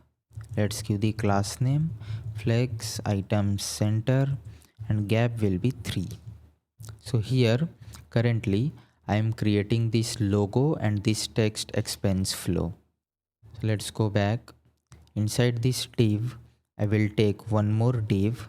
So this is the image wrapper, class name, width will be 9, height will be 9, which is 36 pixel. Background color will be Eastern blue, flex justify center, and item center. So the image will be middle of this wrapper. Now I will take one image wallet, but currently we have not installed Lucid React. So let's open the terminal and I will do npm install Lucid React. Let's kill this terminal. Wallet from Lucid React. Let's close this component. Class name, height will be 4, which is 16 pixel, width will be 4, and text color will be white. Let's see how it is looking. So we have this icon, but we don't have the border radius. Let's give the border radius. So here I will do rounded XL, and I will also give the padding 4 from top and bottom, means y-axis. Let's see now. Okay, now we have this border radius exactly like this one. Now after this div, I will take one h1 and I will write expense flow. Let's give the class name. Text will be large, which is 18 pixel, font will be bold, and tracking will be tight, which is letter spacing. Let's see. Okay, we have this expense flow tag. Now let's take the button. So this button, So after this div, I will take one button, class name, background color will be Eastern blue, text will be white, flex, item center. I will also give shadow will be large, font medium, text SM which is font size, padding X will be 8, rounded will be medium, gap 2, padding Y 3, cursor pointer, and inside this button I will take one plus icon from Lucid React. Class name, width will be 2, not 2, 4, height will be 4. Add expense. Now let's see. So we have this beautiful looking header here, exactly like this one. Now let's give the background color of the body. If you see, the background color here is different from this one. So I will go to index.css and here I will take the body tag background color and I will paste this hex code, which is F2, F4, F7. Now let's see. We have this background color just like this one. So finally we have created this header. Now next we will create this add expense modal. Let's start creating the add expense modal. Inside source, inside components, I will create new file, add expense modal.tsx, const add expense modal, and here I will return one dialog component, and that dialog component will come from Chatchain. So I will go to Chrome and search for dialog Chatchain. Go to this first link, scroll, and inside installation, inside npm, copy this command. Go back to the project, open the terminal, and I will create new terminal and paste this command. Yes, you need to create a components.json file. I will proceed with yes. Select a component library. I will go with Radix. I will go with this Nova Lucid/gist. Hit enter, and currently it is installing all the dependencies. Inside components folder, we have two component, button and dialog. So what I will do, let's close this terminal, and inside source, I will create new folder, shared, and inside this shared, I will drag this UI folder. Then let's update the import. I will rename this button.tsx with capital B. Same for dialog. Now here I will return dialog and make sure to import it from dialog from shared/UI/dialog, not from Radix UI. Let's import it. Let's take one dialog content. Inside this dialog content, I will take one dialog header, then dialog title, and title will be add expense. Let's give here open, and I will give by default true. Later we will modify this. It will be based on whether user has clicked the add expense or not. Now I will also export this component, export default add expense modal. Now we have to import this component. So where we will import this component? So if I go to Chrome, let's close this. So whenever this button gets clicked, then only we have to show this modal. I will go to app.tsx. Here I will create one state variable, show add expense modal. Let's copy this, set show add expense modal. Use state, by default it will be false. And now after this header, I will check if show add expense modal is true, then I will call this component. Let's wrap this here, else null. I will pass both this prop inside add expense modal. Let's quickly fix this here.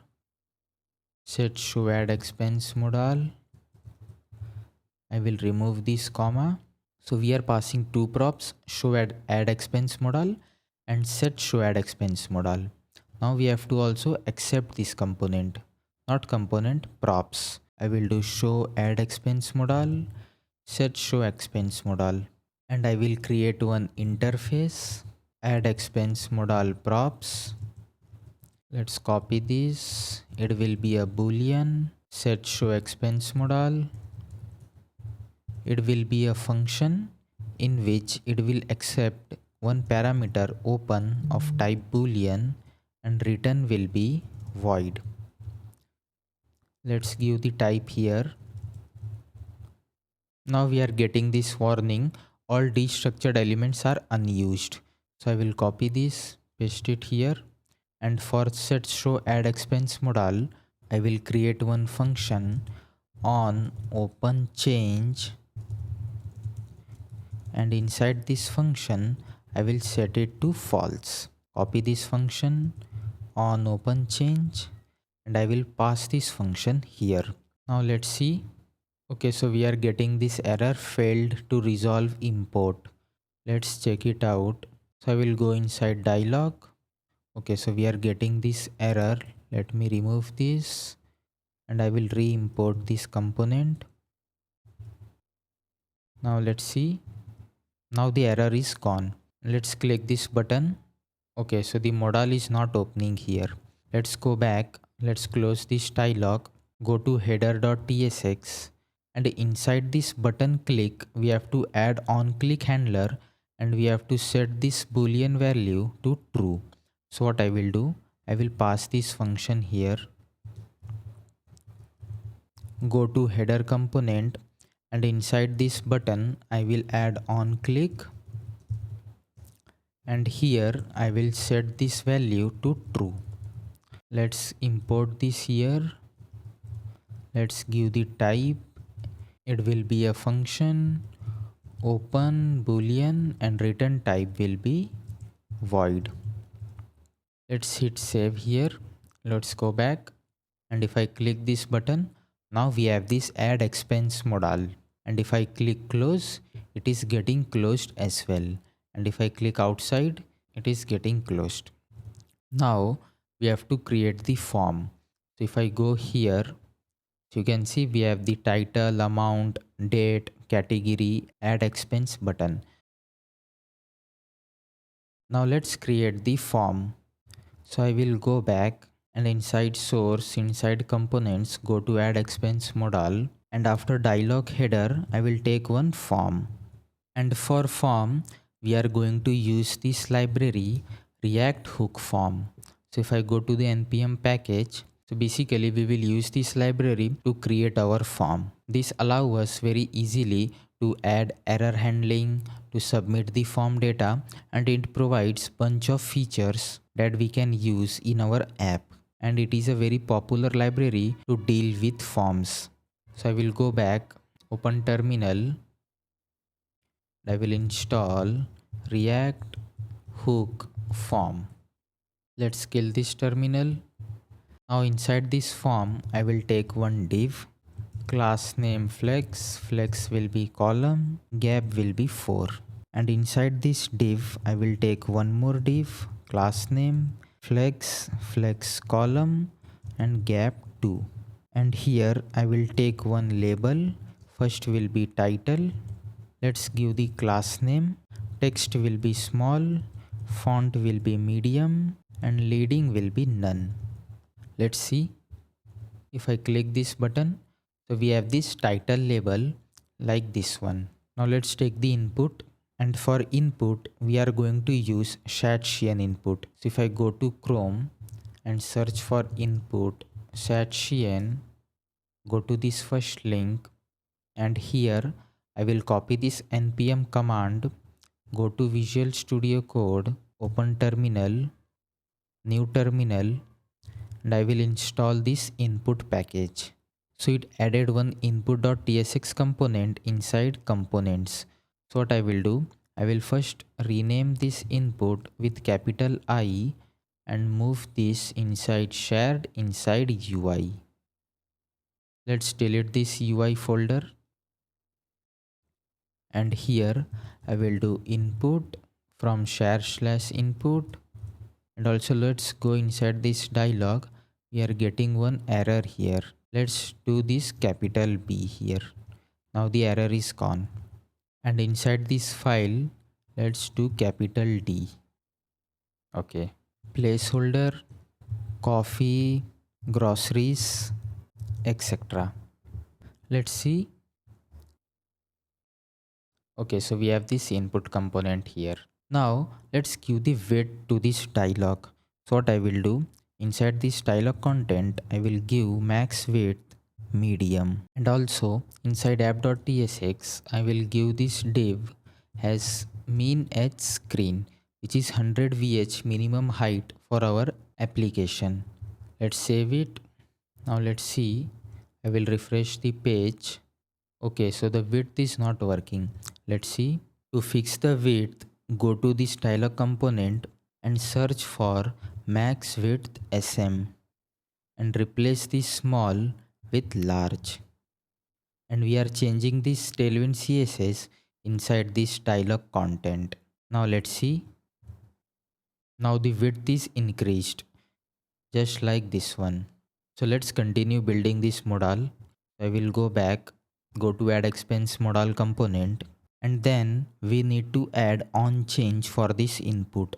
So whenever user types something inside the input box, then we have to capture that input and store in a state. But as we have installed React hook form, we don't need to create a separate state variable for this only input and create on change method. What we will do, I will go here, I will take one object use form from React hook form. Then here I will take one function register. Using this register function, we will track our input, states and error handling. So we don't need to create the separate state variable for that. Let me first write the code. You will eventually understand this register function. Here object, and I will spread this register. The key will be title and error message for required will be title is required. So if you see here, if I click add expense, then we are showing title is required. So we are doing the same thing here. The key will be title in the form data, and if user has not entered the title, then we will show this error. Then after this I will take one div, and here we will show the error message. First let's give some classes here. Color will be text red 500, font size will be 14 pixel, font medium. And then we need to take the form state. So here I will take form state, and we will destructure the errors. And inside this div, and here I will do errors dot title dot message. And you can see this is throwing the error that field error is not assignable to type React node. So this title does not exist in these errors. So we have to give the type. So inside source, I will create new folder, types, new file, expense.d.ts, and here let's create the type. Title will be string. Then we need category. Category will be, we will create one more type for category, and I will paste this type here, I category, and type will be I category or null. You can find this file link in the resources below. Then amount will be number, or it can be null as well. Then date, type date or null, and we will also need ID, and ID will be optional and type will be string. The reason it is optional, because if I go here while adding a new expense, then that time we will not have ID, because ID will be only available after we have added the expense, and using the ID we will edit or delete the expense. And if you are confused from where we will get the ID, so we will generate new ID every time user add the expense. So that's why it is optional. Now let's export both of these type here, I category and I expense. Let's go here, and for the use form I will give the type I expense. Now you can see the error is gone. So after this second div, I will take one more div, class name flex, gap will be 4, div, class name flex, flex column, gap 2, width will be 100%. And inside this div, I will take one label for amount. Let's give the $sign here, class name, text small, font medium, leading will be none. And after this label, I will take one input, placeholder 0.00, type will be number, and let's register the function here, register. And now you know the key will be amount, required, amount is required, and we will set value as number will be true. So the reason we are setting this value as number, else the output of this input will be a string, so we will convert that into a number. Now after this input, I will copy this error tag and paste it here, and I will replace this title with amount. So here we will show the error message for amount. Now after this div, I will take one more div, class name flex, flex column, gap 2, width 100%. I will take one label, date. Let's copy the class name here, paste it here. Now here we need to create the date component. So if I go here, you can see we have this button pick a date, and clicking this button we open this calendar. So first we need to install popover. So if I go here, search for popover Shadcn, go to this first link. Let's close this link here. We need to install this package popover.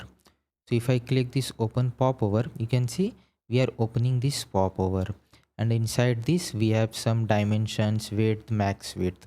So we will open the popover, and instead of this form we will show the calendar. So let's install this library popover, copy this command, open the terminal.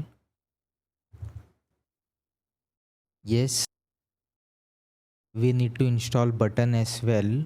So if I search for button Shadcn, go to this first link, copy this command, and I will install button as well. We need calendar component as well. So if I search for calendar and copy this command, let's install the calendar as well. So using this calendar, we will load this beautiful calendar component instead of using the native one. So all the packages are installed.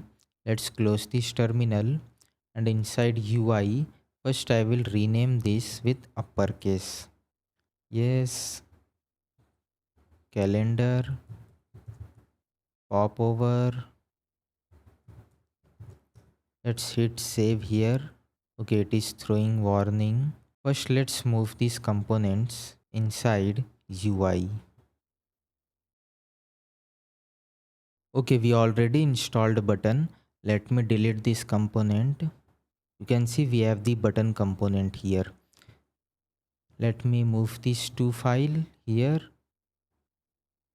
I will import this from /button. Let's close this file, and then first I will take controller, and this controller will come from React hook form. So the reason I am taking this controller, because we are using the non-native component.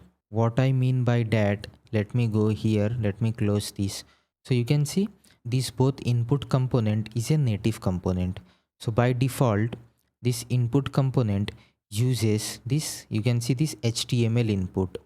So in this input component, we can use this register function because it is a native component and it exposes the onChange and reference as well. But for select and calendar, we are not using the native HTML components. So that's why we need this controller to wrap the calendar in it and manually use the register function. So first let me write the code, you will get the better understanding. So first we need to pass the control. So we will get the control from React hook. So control, let me go here, control, name will be date, and here we will specify the rules. So required date is required. You can see we are passing this required here in the registered. Here we are passing inside the rules. Then render, and we will return one component here, pop over, and here I will take field, and inside pop over I will take pop over trigger button. Let me give the variant outline, and inside this button I will take one calendar icon from Lucid React, and for pop over trigger I will give as child, and class name will be cursor pointer. Let's see, if I go here, open the modal, you can see we have this calendar icon, but if I click here, nothing is happening because we don't have content here. So I will go back, and after this calendar icon I will do pick a date, and I will wrap this inside a span, and after pop over trigger I will take pop over content, and inside this pop over content I will take the calendar from shared UI calendar. Let's give the mode here single. Now let's see, let me refresh the page, open the modal, and if I click pick a date, you can see we have here date picker, and we can select the date from this date picker. Now after this controller I will take one div, and here we will show the error message. So errors.date.message, and let's copy the class name. Yeah. Now let's give the class for this button. So I will paste one class name here. Let me hit enter. So here we are applying some justify start, text left, and font normal. And this data empty true text mutated foreground is the color. So whenever the date is not selected, then we will show this color mutated foreground. Now let's give the value for this calendar. So if I go here, and if I select the date, you can see we are showing this selected date, but here we are not showing the date here. So let me give the value here. So here we can directly use field, not this one, field dot value, and you can see it is throwing this error date or null is not assignable to type React node. So we can convert this into a local date string. Now the warning is gone. But using like this, if I save the file, go here, and let me refresh the page, add expense, and if I select this date, then you can see it is not getting updated in real time. So we need to watch on this date whether it is updated or not. So for that, what I will do, I will create one value here, watched date, and I will use watch from React hook form, and here I will do watch, and I will pass date. I will use this watch date. Let me remove this, and now if I do watch date, so we are again getting this warning. So we need to format this. So for formatting, we will use the library datefns. So I will do npm install datefns. Let me kill this terminal, and here I will do format from datefns, format date, and I will give the options, and here I will first check if watch date is available, then only we will show this option. So I will cut this here, paste it here, else we will show this span, and then inside this calendar I will do selected. Then I will give the selected value field.value, else undefined, and then I will take on select. It will be a arrow function, and we will do field dot on change, and I will pass the date here. Now let's see, if I click this add expense, and if I select this date, now you can see the date here is visible. If I select different date, then as soon as I select the date, it is directly visible here. and this is possible because of this watch function.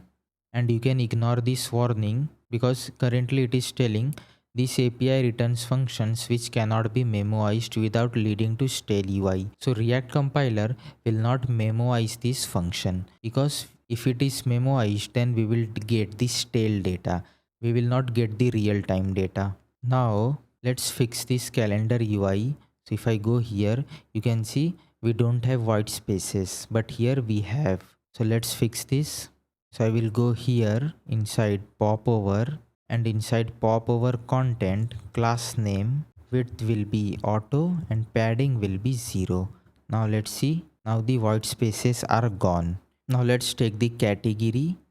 After this third div, I will take one more div, class name, flex column, gap to width will be 100%. Label, category. Let's copy the category label, not category label, class name for the label, and paste it. And now we want to take the select component. So you can see if I select this category, we are showing this select component. So I will search for select /cn, go to this first link, copy this command, open the terminal, new terminal, and I will paste this command. Okay, let's rename this select component, and I will move this select inside UI. Let me delete this UI folder now. And after this label, we want to do the same thing. Again, we need to take this controller because the select component is not a native one. Under the hood, /cn or Redux UI is not using the native select component. So directly we can't register this function. So we need to wrap this content inside a controller. So what I will do, after this label, I will do controller. Let's give the control key name will be category, rules required, category is required, render, it will be a arrow function. We will return one component here, select component from shared/UI. So I will select this one, and here I will take the field. Now I hope you have the idea why we are using this controller and field. So if I see here, from this field we get the value, and as well we get the on change. So you can see in this calendar component we are manually adding this on change when the date is selected, but here we have not taken on change, or we have not given the value here, because by default it is a native component under the hood. But that is not the case for calendar and for this select component. Let's give the value for select, field dot value or undefined. Let's take the value change, so on value change, and here I will do field. Let me spell this correctly, on change. Inside this select, I will take one select trigger, class name, cursor pointer, width will be 100%. And inside this select trigger, I will take one select value. Let's take the content, select content, position will be popper, select group, and here we need to render all the categories. So inside source, I will paste one file here, constants.ts, and you can find this file in the resources below. So what I will do, inside this select group, I will do categories dot map category, and I will return one select item. Let's give the key category dot value, it will be again category dot value, class name, cursor pointer, and inside this select item I will do category dot label. So if I go inside these categories, it is a array of object, and in each object we have two properties, label and value. and here we are rendering all the categories, and for each item we are providing the value, category.value, and label as well. Let's see. Let me close this one. Let me refresh the page, open this modal. You can see we have all the categories here. Now, so after this controller, I will copy this div and paste it here, and here I will do category. Now let's take the button. So after this div, I will take dialog footer, and I will take one button. Type will be submit, and button title will be add expense.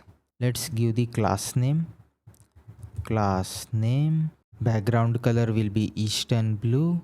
Text color will be white. Shadow large. Font medium. Text small.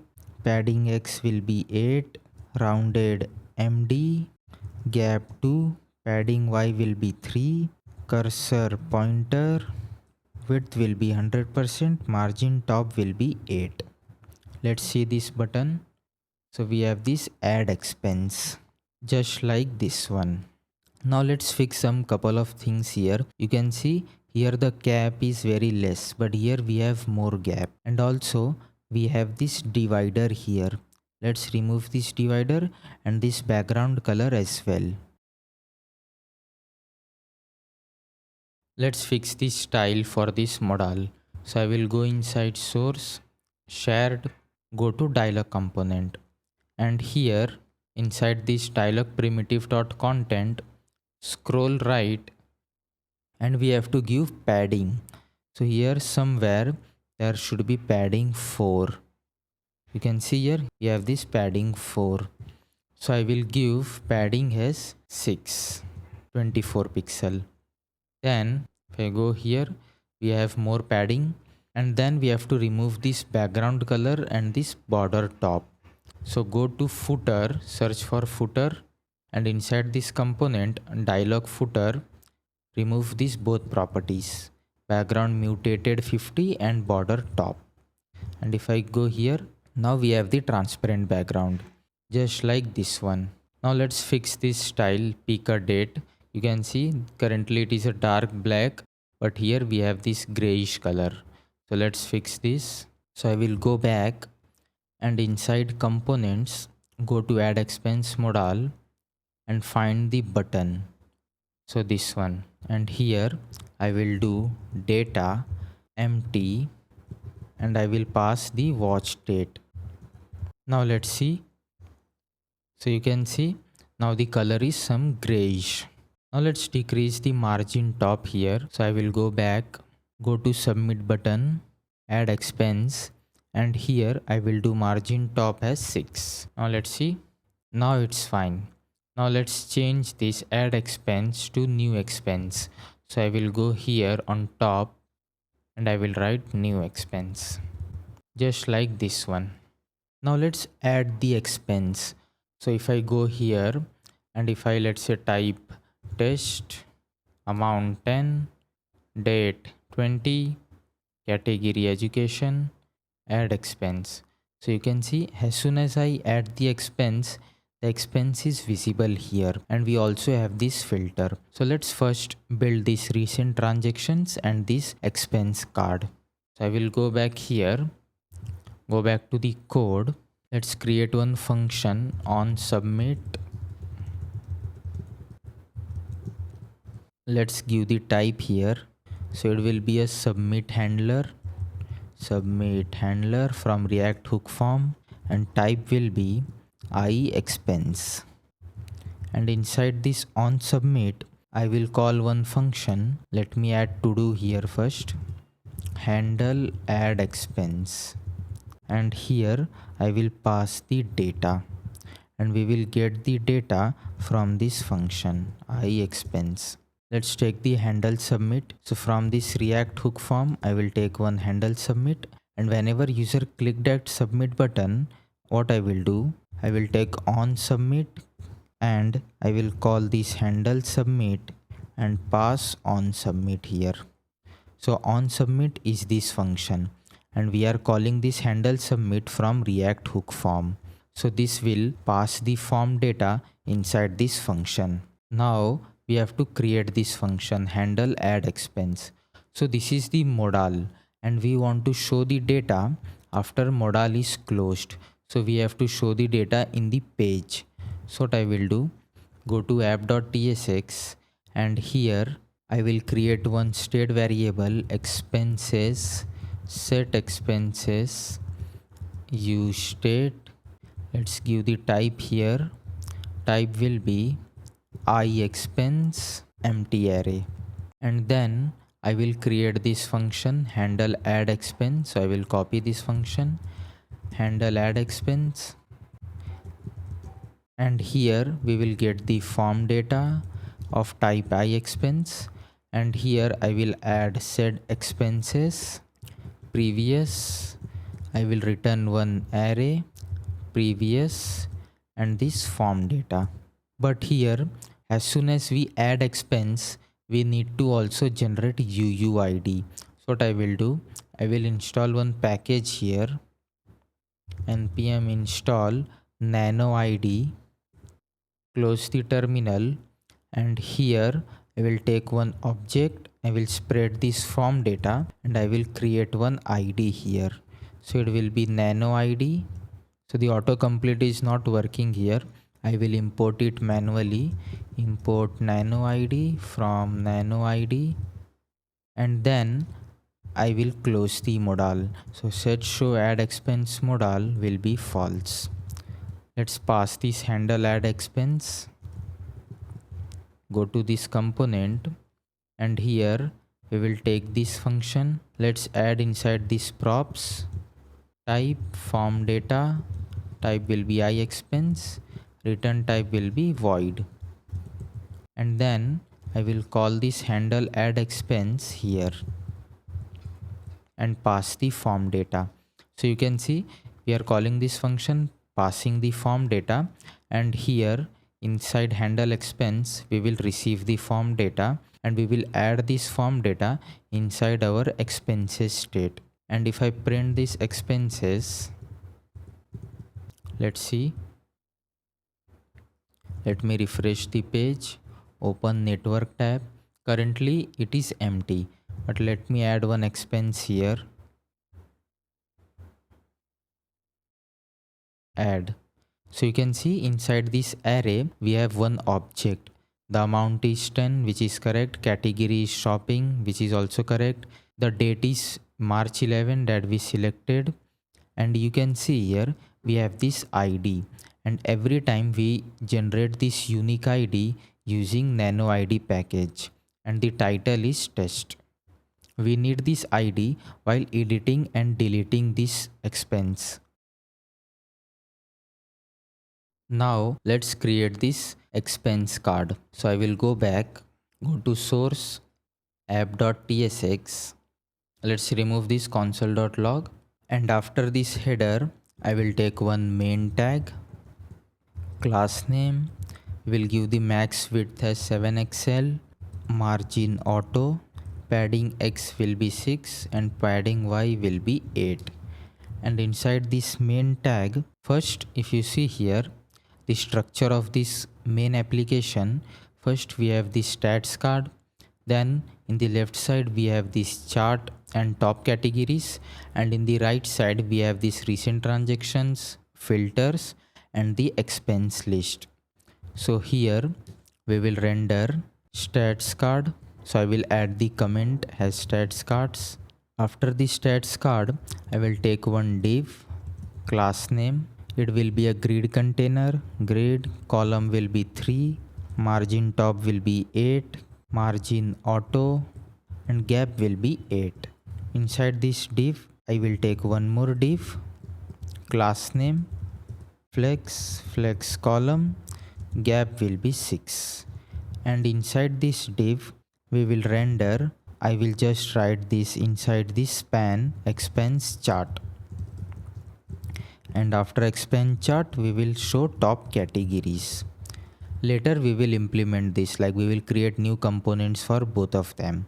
After this div, I will take one more div, class name, padding will be 6, column span will be 2, background color white, rounded will be 2xl, border color will be this one, mischeck divided by 50.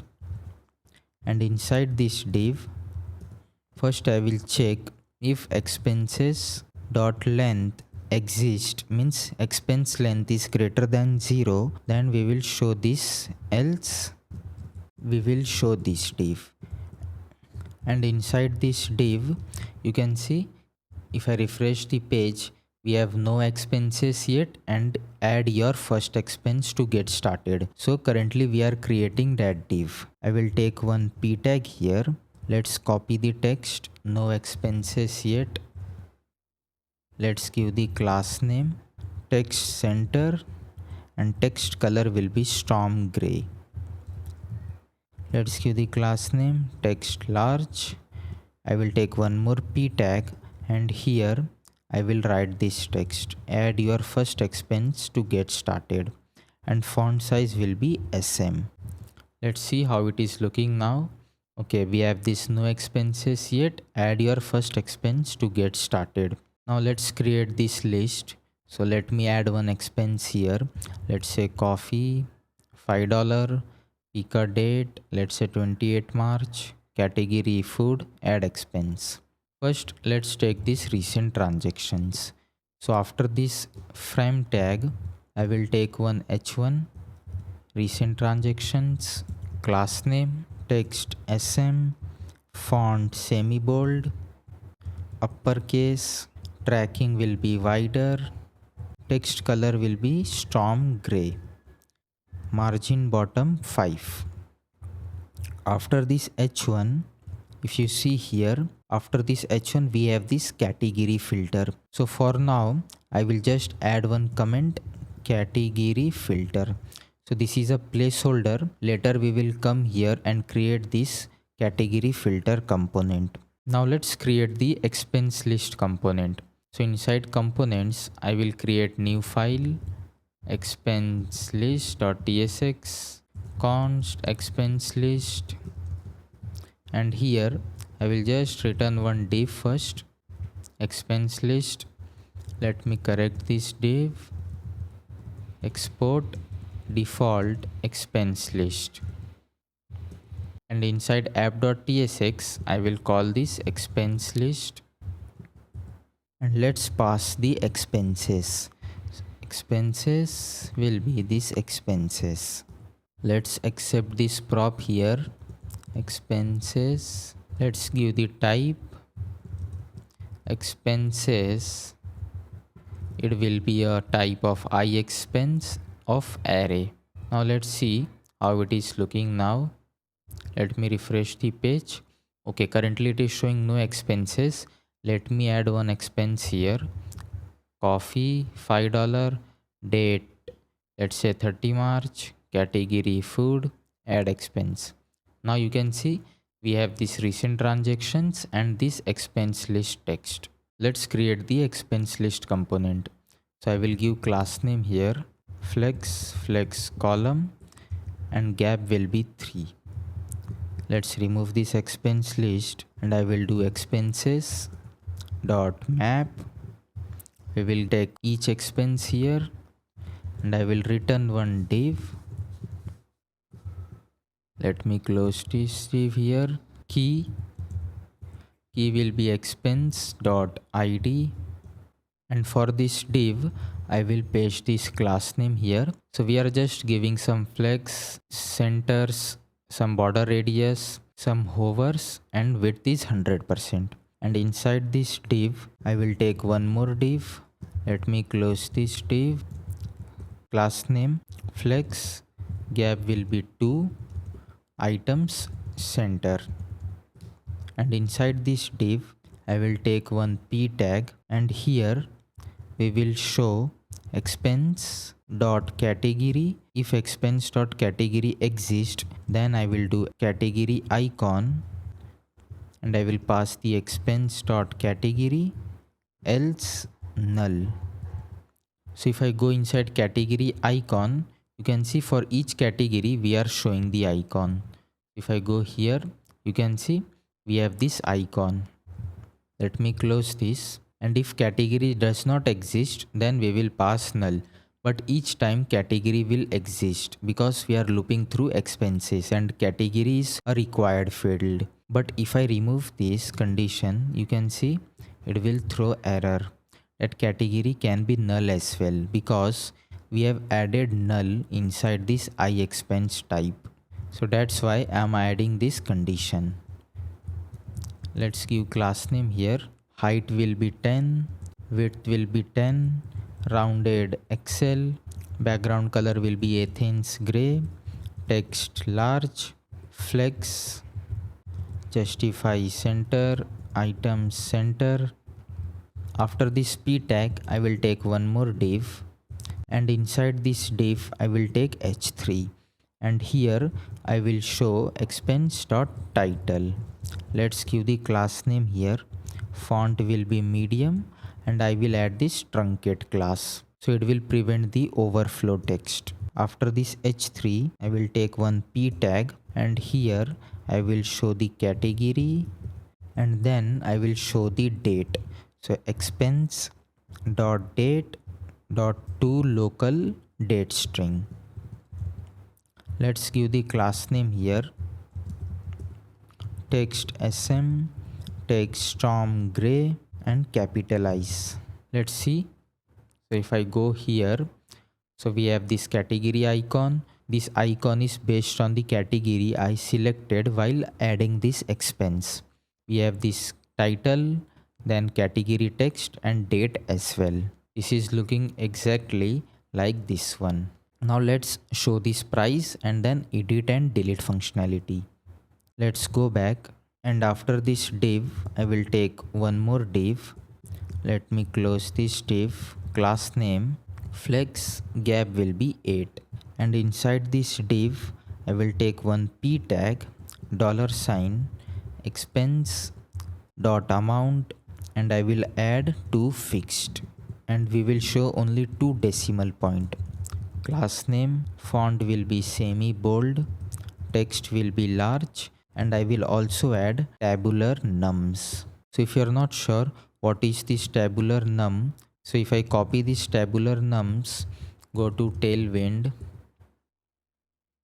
So you can see the tabular nums class in Tailwind CSS is a utility for setting the font variant numeric tabular num CSS property. This ensures that all numeric glyphs have uniformed monospaced widths. So basically it will align all the numbers in the list consistently. Let me close this, go back, and after this p tag I will take one div, class name flex gap will be 2, opacity 0, then I will add the group property, and if user hover on this card, then I will do opacity of 100, and inside this div I will take one button, class name cursor pointer, I will take one icon square pen from Lucid React, and let's give the class name here. Height will be 4, width will be 4, text color will be storm gray. Let's see. Okay, so as soon as I hover, you can see we are showing this edit icon. Now let's take the delete icon as well.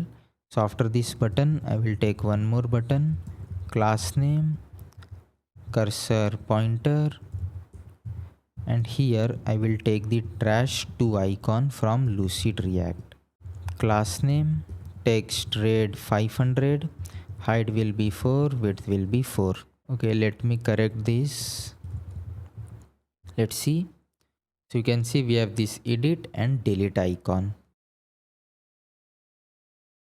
Now let's create this edit and delete functionality.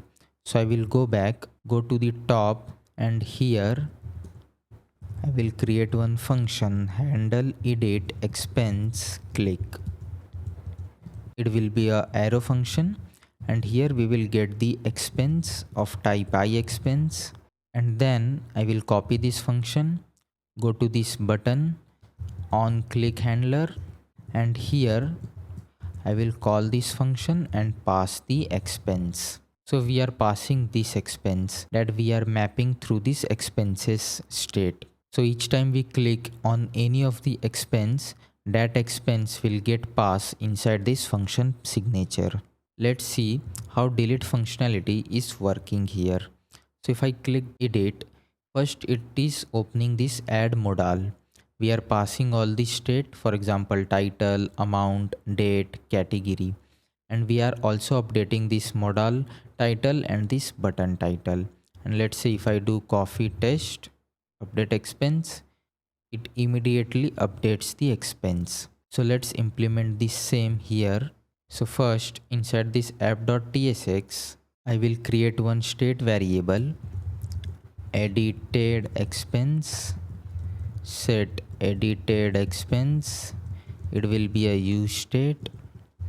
First it will be null and type will be iExpense or null.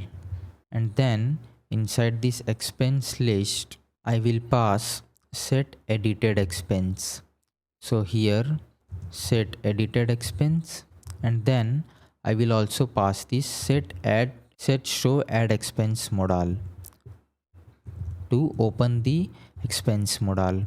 Let's get this here. After expense, let me copy it from here, set edited expense, and then we have the set show add expense modal. Let's define the type here, set edited expense. It will be a function expense of type iExpense and return type will be void. Then for set show add expense modal, it will be also function, type will be boolean and return type will be void. And here I will do set edited expense and set show will be true. So first we are setting the edited expense and then we are opening the modal. So why we are creating this edited expense? The reason is in this app.tsx, whenever user click that edit button, we are calling this set edited expense. You can see here set edited expense and we are passing the expense here. And whenever user click that update expense button, we are calling this handle add expense. So if I go here inside this modal, you can see currently it is add expense, but we will update the title based on the user is clicked on edit or add.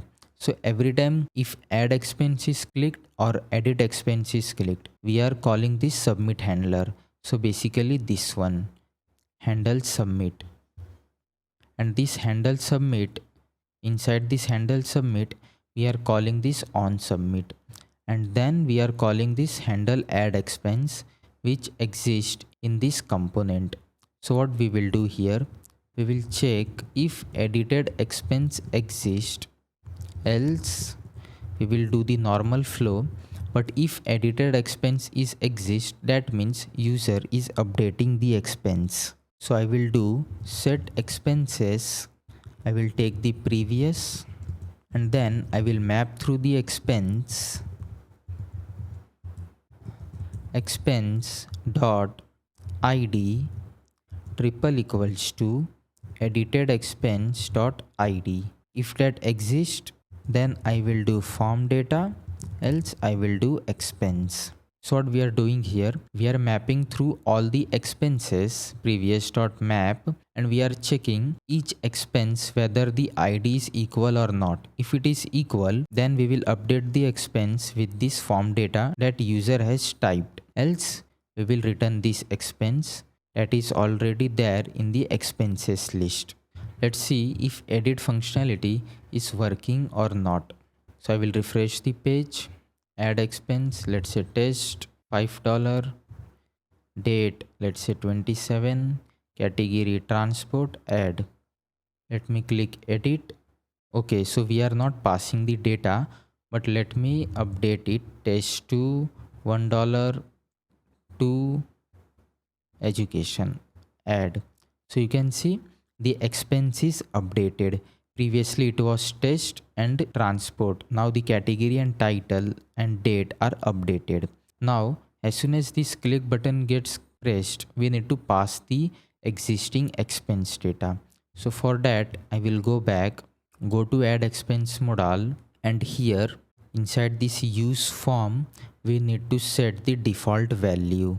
So I will take one object here, default values, and can you guess what will be the default values? If you guessed that edited expense, then it is correct. Inside this app.tsx, I will copy this edited expense and I will pass edited expense here. And I will also pass this edited expense. I will tell you the reason later.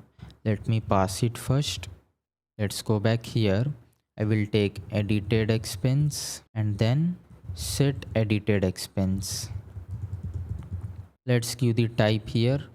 Let me copy this edited expense. It will be I expense or null. And for edited expense, not edited, set edited expense, it will be a function. Expense type will be I expense or null, and return type will be void. Now let's use this edited expense here. I will check if edited expense exists, then I will return this edited expense, else I will return one object. And here category will be null, title will be empty string, amount null, and date will also null. Because if user is adding new expense, then all of these 4 field will be null.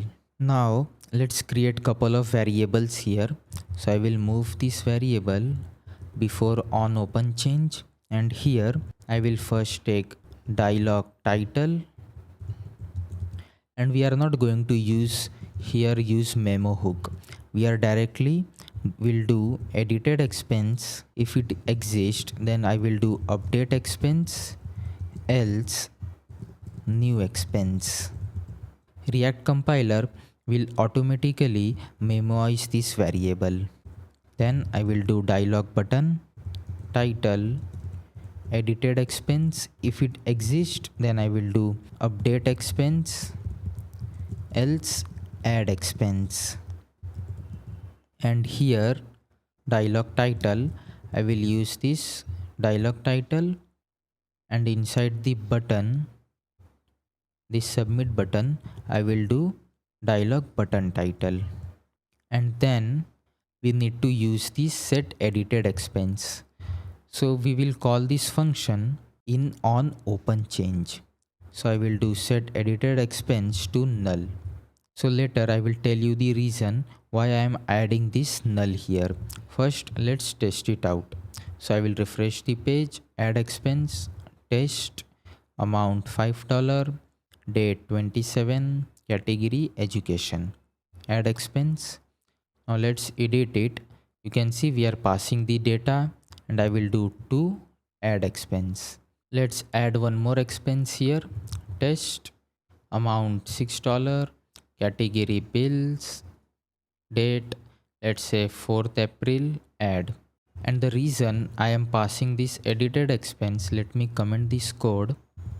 And now if I click this edit, and let's say I will not update the expense, and I will close this modal. And now if I click this add expense, you can see the edited expense data is showing up here. So that's why as soon as the modal is closed, we will set the edited expense as null. Now let's create the delete expense functionality. So if I go here and if I press this delete button, then it should delete the expense, and you can see all the states are also updated. So let's implement this functionality. So I will go inside app.tsx, and here inside expense list I will create one function, handle delete expense click, and here I will take the ID and I will call one function, handle delete expense, and we will also pass the ID here. Let's call this function. So I will call here in the delete on click, not on click play, on click arrow function, and here I will call expense dot id. and if id does not exist, I will pass empty string here. Now you know the reason why I am taking the id property, because to edit the expense, first we need to find which expense we need to edit or delete. So with the help of this id, we will achieve that. Now inside app.tsx, I will create one function here, handle delete expense. We will take the id string. Let me correct the spelling here. I will do set expenses previous dot map, not map, filter expense, and I will discard expense dot id not equals to this id. So what we are doing here, we are setting the expense and we are comparing each expense id, you can see here, with this id, and if that does not match, we will keep returning this expense. But as soon as this id, expense.id, and this id is equal, then we will not return that item. So automatically this will be discarded from these expenses. Now let's pass this handle delete expense here. Copy this function, and inside here I will pass this function. Let's give the type here, id string, return type will be void, and let's uncomment this line. Let me hit save here and let's test it. So I will go here, let me close this, and if I click delete, you can see that expense got deleted. Let's delete this as well, add expense, add. You can see we are showing this warning, title is required. Let's say coffee, amount $5, pick date 4 April, category food, add expense. Now let's delete this. So it is working as expected.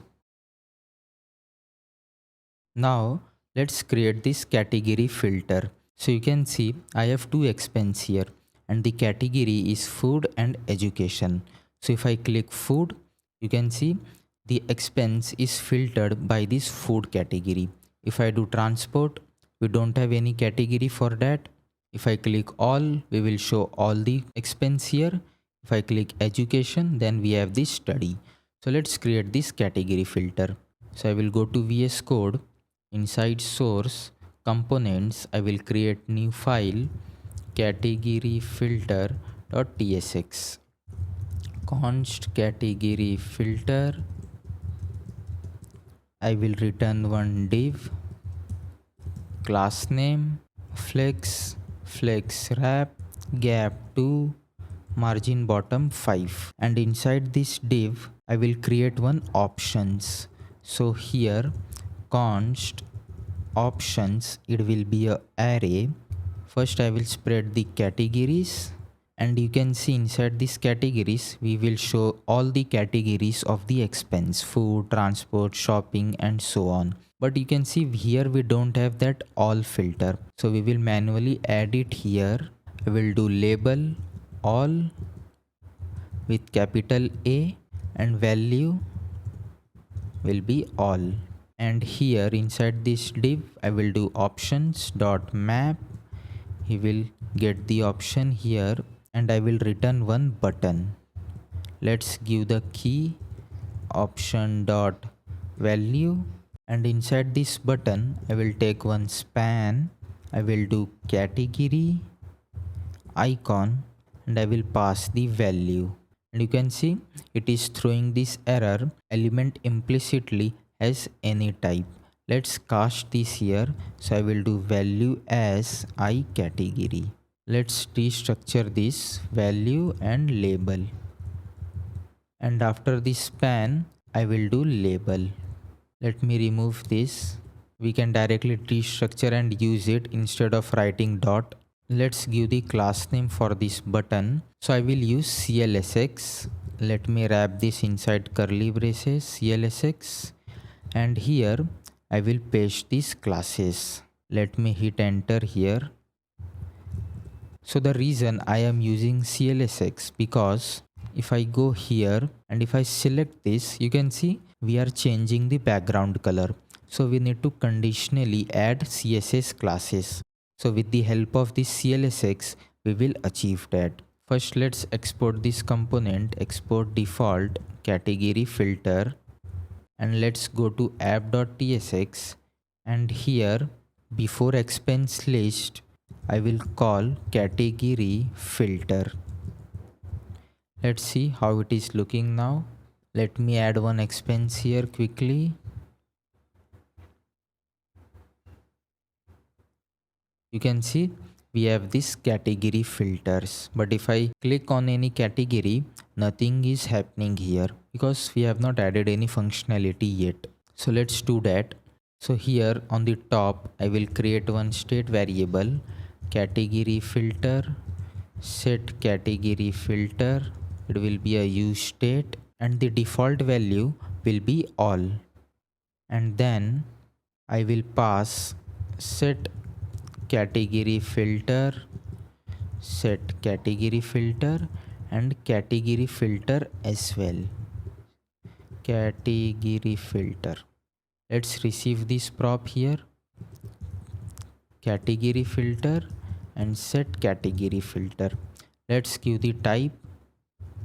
Category filter will be a string. Set category filter, it will be a function. We will pass category of type string and return type will be void. Let's add on click here and I will call set category filter and pass the value. And for this category filter, I will do comma value triple equals to category filter. Then I will add this class Eastern blue and text will be white. Okay, we are getting some error here. Let me remove this bracket here as well, and I will add bracket here. Now let's see. Let me add one expense here.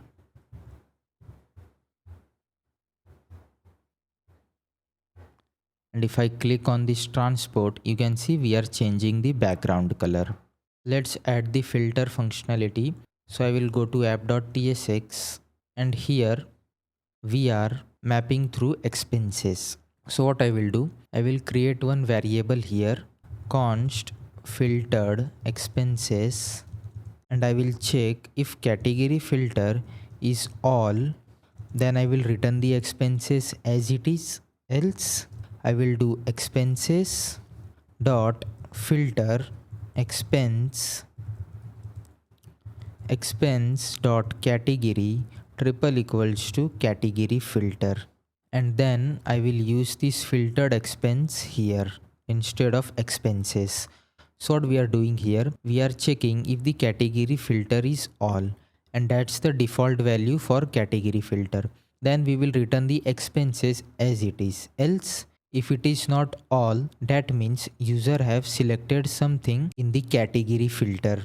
So if I add one expense here, let's say $1 date category, so that means user have selected something here. So we will filter the expenses based on the category of this category filter. Now let's see. Let me add one more expense here, test 2 $10, date 4th April, category let's say education, add. And if I click education, okay, so it is not working. Let's see. Okay, we have made one mistake here. Instead of this filtered expenses, this will be expenses, and we will pass filtered expenses here, because in this expense list we are mapping through all the expenses. Now let's see. Now you can see the expense is filtered by this education category. Now if I select food, we don't have any expense in this category. Health, no. All. If I click shopping, we have this one expense. For education, entertainment, no. So based on this category, we will render all the expenses. Let's create the stats card. So I will go back. Let me close this component, and inside source, I will create new component, stats cards.tsx, const stats cards, it will be a arrow function, return one div, and I will write here stats cards. Let's export this, export default stats card. Let's call this component. I will go inside app.tsx, and here you can see we have this placeholder stats card. Let's replace this with actual component, and I will pass expenses. And make sure to pass expenses, the original one, not the filtered one, else as soon as we update the category, it will also update the stats value. Let's hit save, go back. I will take the expenses here, expenses, it will be a type of iExpense array. So here if you see, we have total spent, then we have the month total, how much we spent in single month, then we have these transactions, how many transaction entries, and then we have the average transaction. So let's create 4 constant for this value. So I will go here, const total spent expenses dot reduce expense, not expense, accumulator and current. I will return accumulator plus current dot amount or 0, and the initial value will be 0. So here we are just looping through expenses, and this accumulator is 0 initially, and this current is the expense. So each time we will get the new expense, and we will get the amount, and we will add that amount in this accumulator. So for example, the amount is $10, then this accumulator will become 10, and for the next iteration it will be 10 plus current dot amount, so it will be updated. Then let's create get this month total. It will be a function. First I will take the current date, new date, then I will take the month, now dot get month, year, now dot get year, get full year, and then I will do return expenses dot filter expense, and here first I will take the date, new date, expense dot date, or if it is not available I will write the empty string. Then I will do date dot get month, and if it is equals to month, and date dot get full year is triple equals to year, then we will add the reduce function here, accumulator current, and I will do accumulator plus current dot amount or 0, and I will get the initial value as 0. So what we are doing here, we are first taking the now,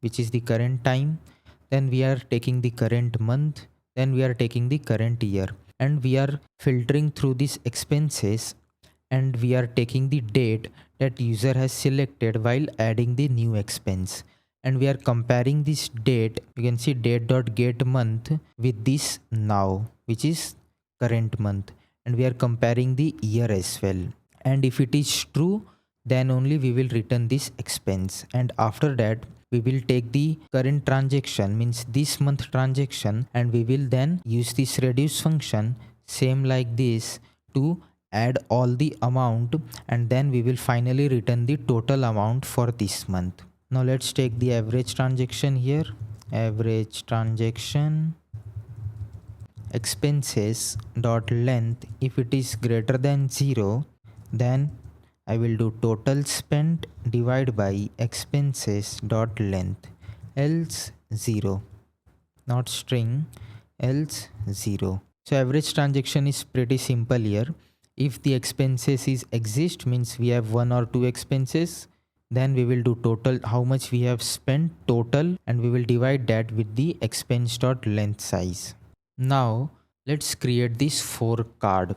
So for this what I will do, I will create one constant stats, and it will be a array of object, and I will take one object here, label, you can see the first label is total spent. So I will copy this total spent.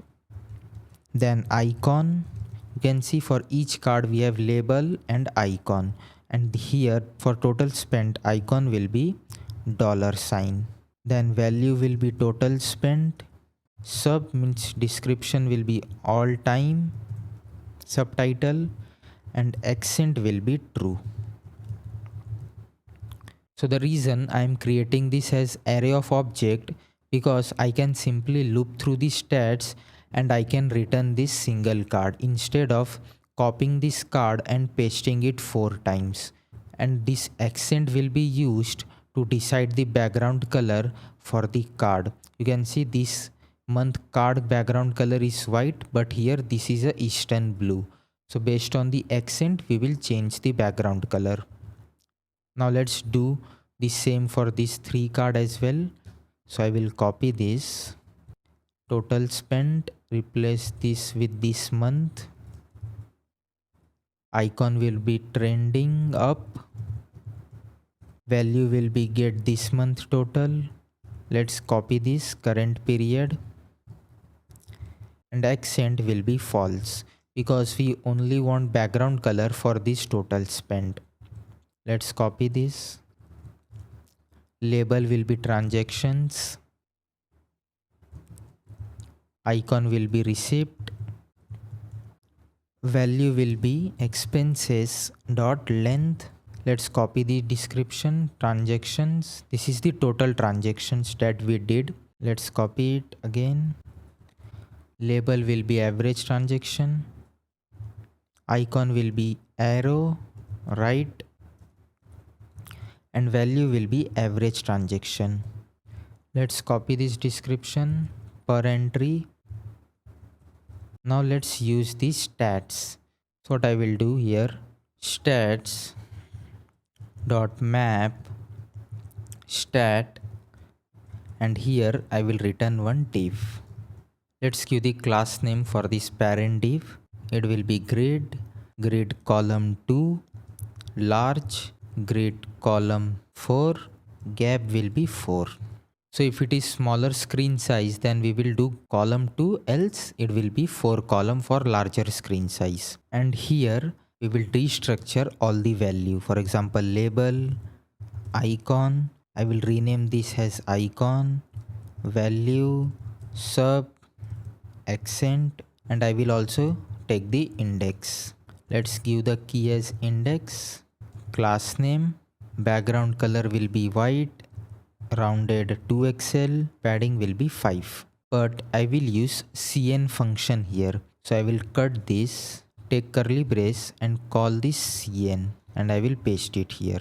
And then what I will do, I will check if accent is true, and I will give the class as background color Eastern blue, border color will be Eastern blue, and shadow large.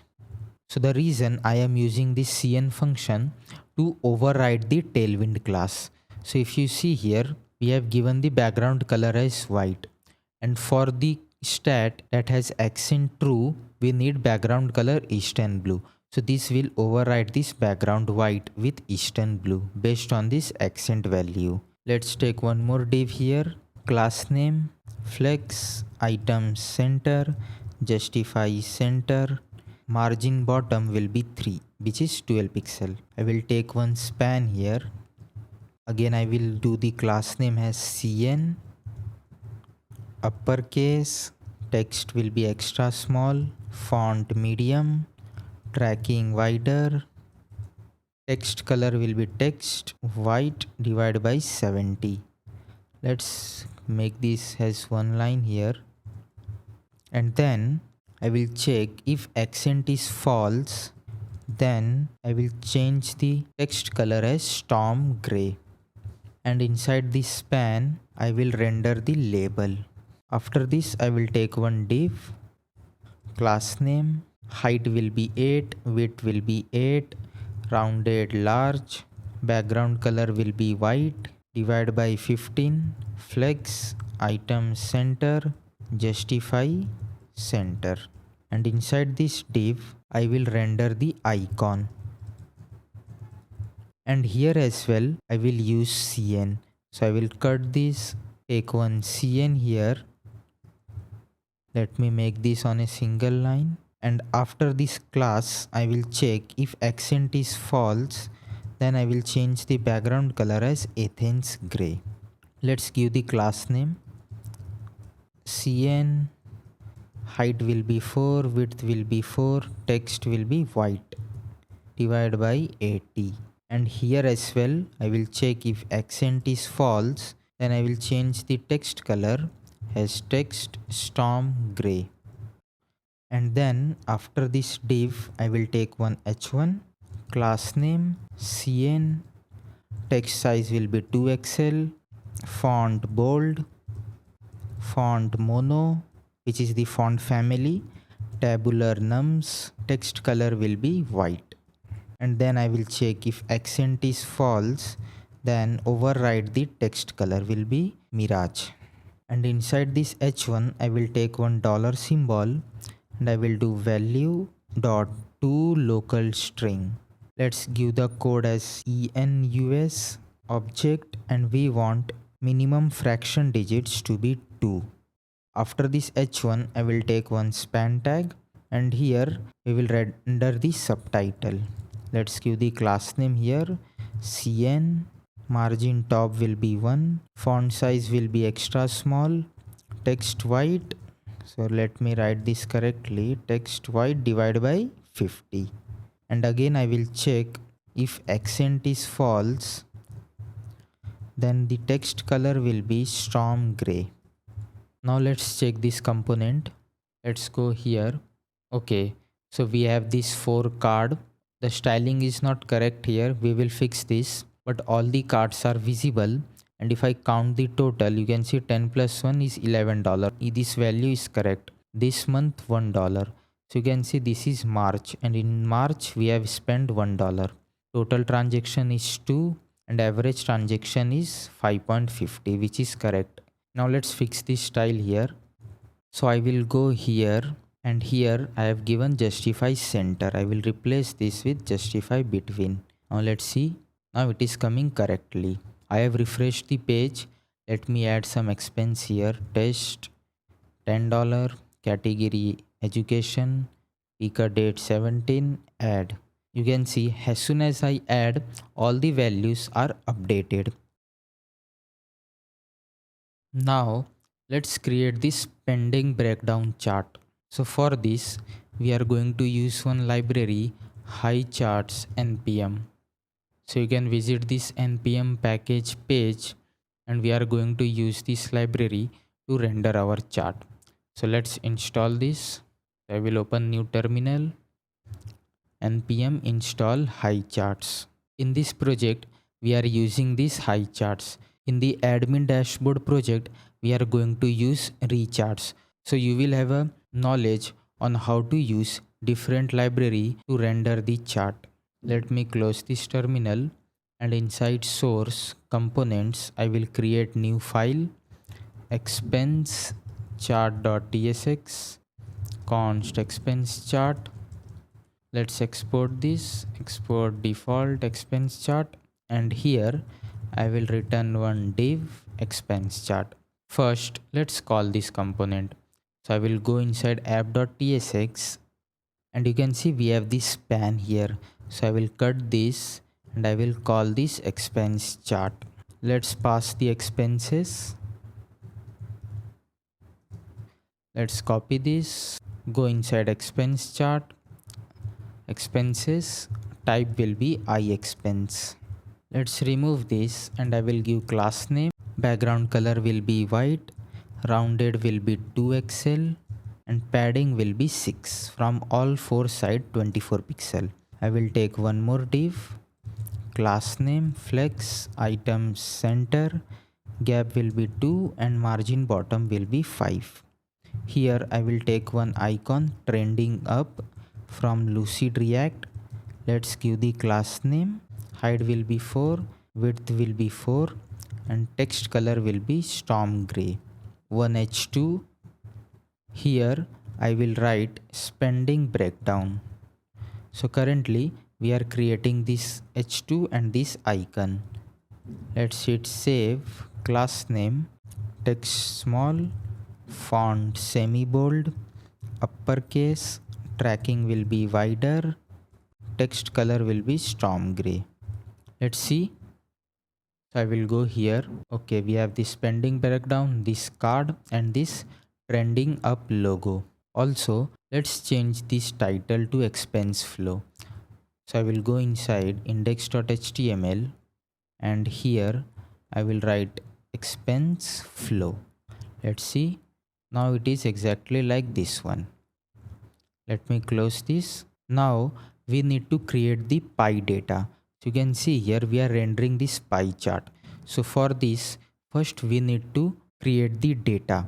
So what I will do, after this expense chart, I will take total amount by category expenses dot reduce. Let's give the type here. It will be record, means object, key will be string, value will be number. I will loop through this, take the accumulator current, and I will return const category. Okay, let me rename this, not recording, record category current dot category or empty string, and I will do accumulator of category current plus amount or 0 plus accumulator of category or 0, and let me return accumulator, and let's also give the initial value here. It will be a empty object. So what we are doing here, if you see in the output, we are rendering this chart based on the category. For example, in education we have $50, in food we have $10. If I add one more expense here, let's say books, let's say $100, let's say date 3 April, education, add expense. Now you can see in education we have $150. So here we are taking the amount for each category. For example, for education it will be $150, for food it will be $10.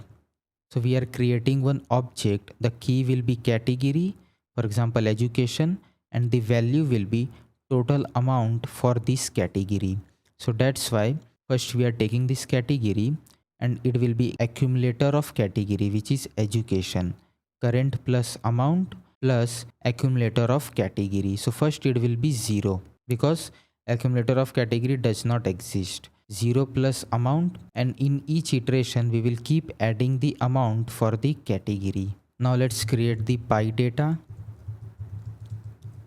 Object dot entries, I will give the total amount by category dot map, and here I will take the category and amount, not category filter, category amount, and then I will return one object, name category, y-axis will be amount.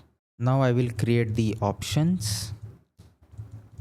Let's give the type here Highchart.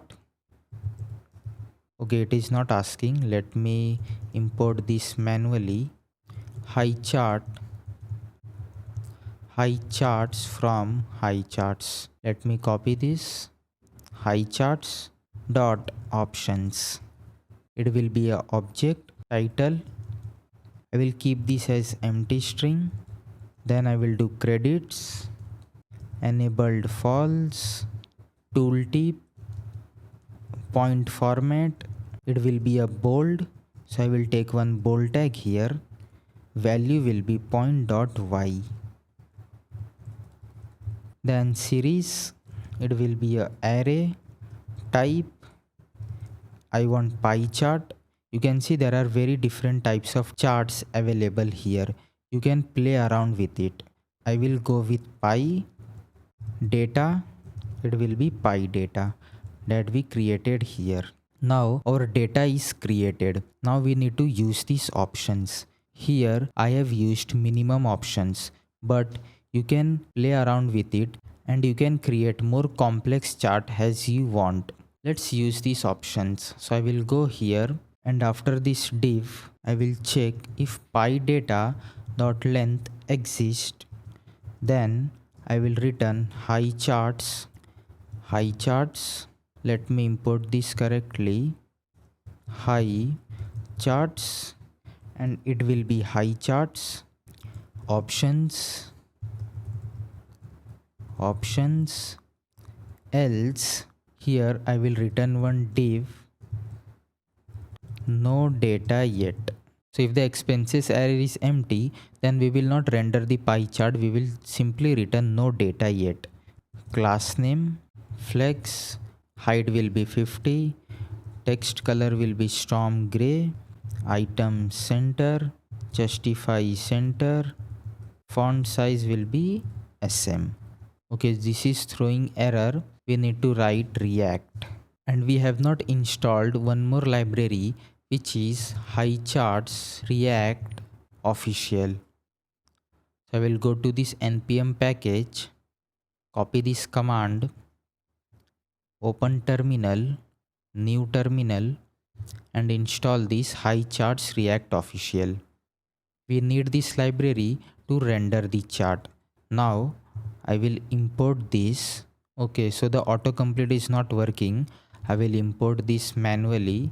Import Highcharts React from React Highcharts official. Okay, so it is throwing this error. Highcharts React official has no exported member named Highcharts React. Did you mean Highcharts React? That is correct. We need to use small c here. Let me copy this and here as well. Now let's see. Add expense. Let's say coffee. Amount $5. Pick a date 1 April. Food. Add expense. Now you can see we have this beautiful looking pie chart. If I add one more expense, books $50. Date 2 April. Category education. Add expense. You can see we have education $50, and in coffee category, not in coffee, in food category we have $5. Let's create these top categories. So I will go into VS Code, in source, in components, I will create new file, top categories dot tsx rafce. Let me remove this React import which is not required. You can install this extension ES7 plus React Redux React Native Snippets. This is a VS Code extension, and using this extension you can generate React snippets.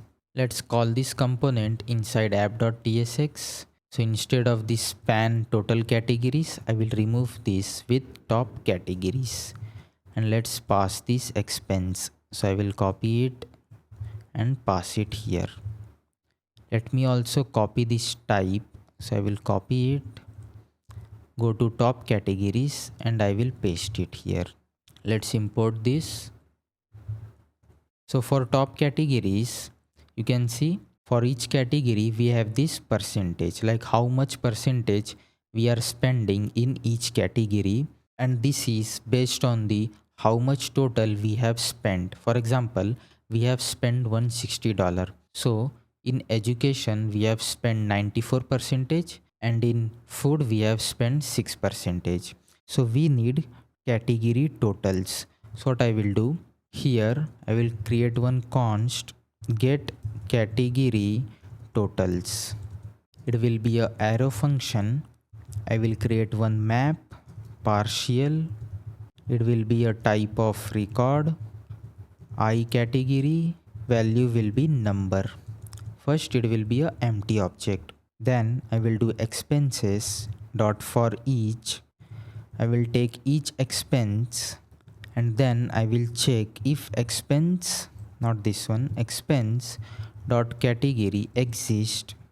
Then I will do map of expense dot category equals to map of expense dot category or 0 plus expense dot amount or 0, and then I will return object dot entries map dot map.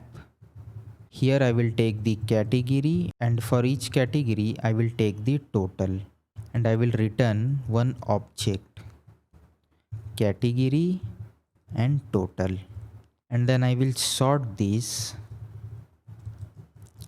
First I will take the b dot total minus a dot total. So here we are sorting it by descending order, means from highest to lowest. So if I explain what I am doing here, so we have created one function get category totals, and we are creating one map here. For each item in the map, the key will be category and value will be number, and this category can be food, transport, education, etc. And then we are looping through expenses, and if category exists, then we are creating a new entry inside the map. And first we are taking expense.category from this map, and this is the value for the category. If it exists, then it's fine, else I will do 0, and I will also add expense.amount. So we are storing total amount for each category. Then we are using these entries and passing this map. We will get the category and total. For each category we will have total, and we are just returning as array of object here. And before returning, I am adding this sort to sort this by descending order. So the highest category spent will be on top. Now I will create one more variable here, category totals, and I will call this get category totals. Then I will create one more variable, total spent. So we need this total spent to calculate the percentage. I will do expenses dot reduce, and here you know how we find the total spent. We will do accumulator current, accumulator plus current dot amount or 0, and initial value will be 0. And then I will take one h2 here, and I will write top categories. So let me copy this text here. Let's give the class name here. Background color will be white. Border radius will be 2xl. Padding will be 6. Let's give the class name for this h2. I will paste this class here. Let me remove this extra string. So we are just setting some font size, font weight, tracking and text color. After this h2, I will take one div, class name, flex, gap will be 2, flex column, and inside this div I will loop through category totals dot slice. So we will show first 5 category from 0 to 5 dot map. Here we will get each category, and first we need to find the percentage for each category. So I will do const percentage will be total spent. If greater than 0, then we will do ct, means category dot total divide by total spent. Let me remove this dot here. It will be comma, and then I will multiply it by 1000, else 0. Okay, so here there are some syntax error. So we are getting this error because we have not returned anything. Let me return one div here, class name, flex, gap will be 2, flex column, and inside this div I will take one more div, class name. Let me remove this colon. Okay, here we are getting some error. Div has no corresponding closing tag. Let me add one closing tag here, flex, justify between, font size will be small, and inside this div I will take one span, and here we will render category. Let's give the class name, text color will be mirage, capitalize. After this span I will take one more span, and here we will render percentage. Let's give the class name, font family will be mono, text color will be storm gray. Now after this div I will take one more div. This is for progress bar. So if you see here, we have this progress bar based on the percentage. Class name, height will be 1.5, which is 6 pixel, width 100%, overflow will be hidden, rounded will be full. Let me remove this dot here, and inside this div I will take one more div. It will be a self-closing tag. Class name, height will be full, rounded will be full, background color will be Eastern blue, and here I will give inline style width template string, and here I will do percentage. So we are setting the width of this div based on this percentage. So if you see here, if it is 94%, then we are rendering the width only till 94%. If it is 6, then the width is only 6%. Let's test this here. If I scroll, okay, we have lots of digit here after the decimal, but we have this top category section. Here the width is 90%, then 9%. Let's fix this decimal. So inside percentage, I will do dot to fixed and I will do 0. So we will not render any digit after the decimal. Now it is fixed, just like this one. But let's also add this percentage here. So I will add the percentage sign. Now it is looking good. Awesome. So finally, we have completed this expense flow application with all the stats card, add expense, edit expense, delete expense. We have these pie charts. Then we have the top categories based on the each category of the expense, along with this category filter. Let's start building our second project, which is this beautiful looking movie application. As you can see, first we have this header. Here we can search for any movies, for example Inception, and you can see the search result for this Inception search, and all this movie is coming from the API. Then this is also debounced. So if I keep typing, you can see we are not calling the API. The popular movies component is not getting called. But as soon as I stopped, now the API is called and we show no movies found for this search result. Let me clear this search text. Then we have this hero section, Inception, the movie title, description, rating, year and category. And here we have two buttons, play now and more info. After that, we have this movie section, popular movies. Currently we have total 20 movies, and here we are rendering all the movie cards, and you can see we have this nice little animation as I hover on this movie card. So let's start building this application. So I will go to VS Code, and I've already created this movie app folder on my desktop. First we have to create the React app. So I will run npm create vite@latest.slash. So this will create the React app in this current directory. Let's select the framework. I will go with React, TypeScript plus React compiler, install with npm and start now. Yes. Now it is installing all the dependencies. All the dependencies are installed, and we have this localhost 5174 running. So I will open this in a Chrome. So we have this boilerplate code from Vite. So we will clear this out. But before that, we have to also set up Tailwind. So I will search for Tailwind Vite React. Go to this first link, installing Tailwind CSS with Vite. We have already created the project. Let's install the dependency. I will copy this, open new terminal and install. And after that, we need to import this Tailwind CSS in Vite config file. So let me open Vite config.ts file.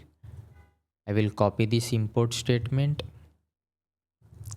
and then I will also copy this plugin, and here I will write Tailwind CSS.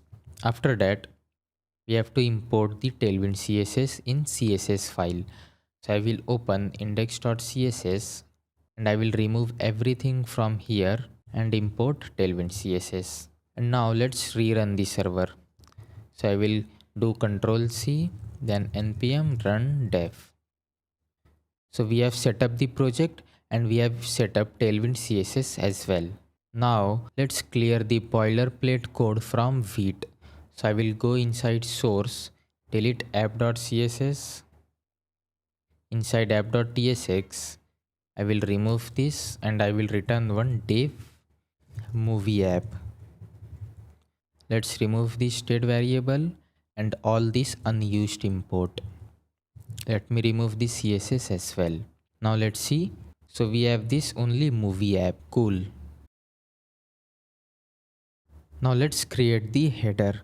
So inside source, I will create new folder components, and inside components I will create new file header.tsx. rafce. Let me remove this React import. Let's replace this div with a header tag. So I will take one header here, class name, sticky, border bottom, and then we need to give background color.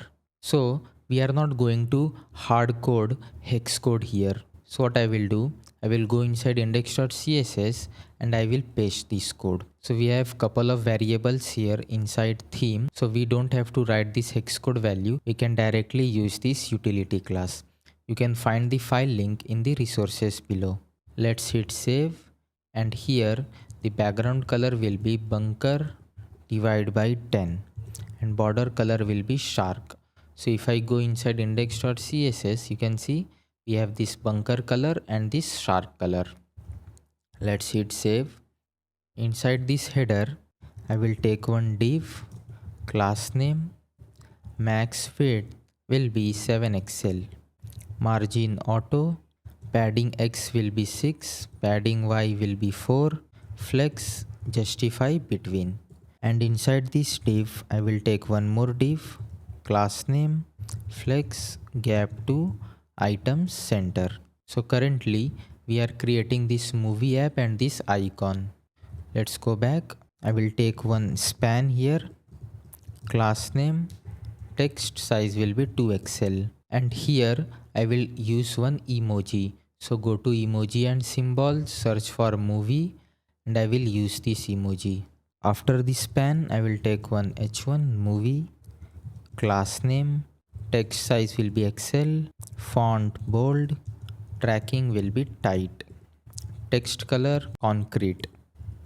Inside this h1, I will take one span and I will write here app, and text color will be buttercup. So text buttercup, not bunker, buttercup.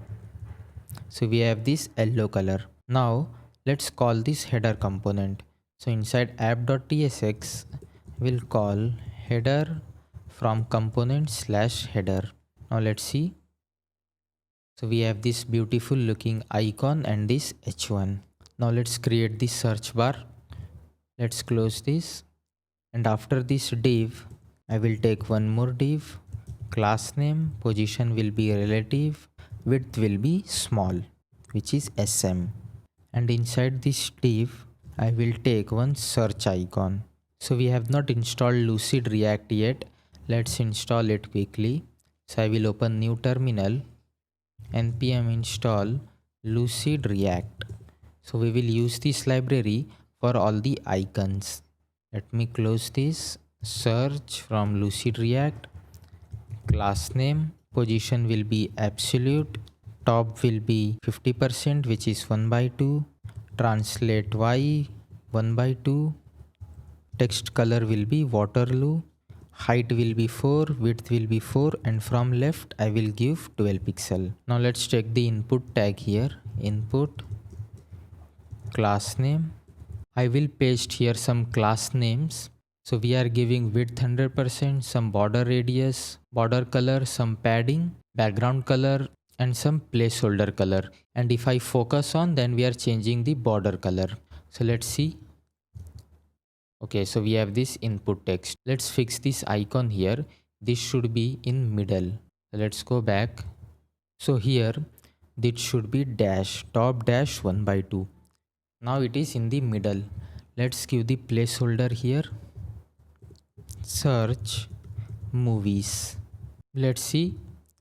So we have this search movies. So we have created this header. We will create the search functionality later after creating these popular movies, because currently we don't have any movies to search for.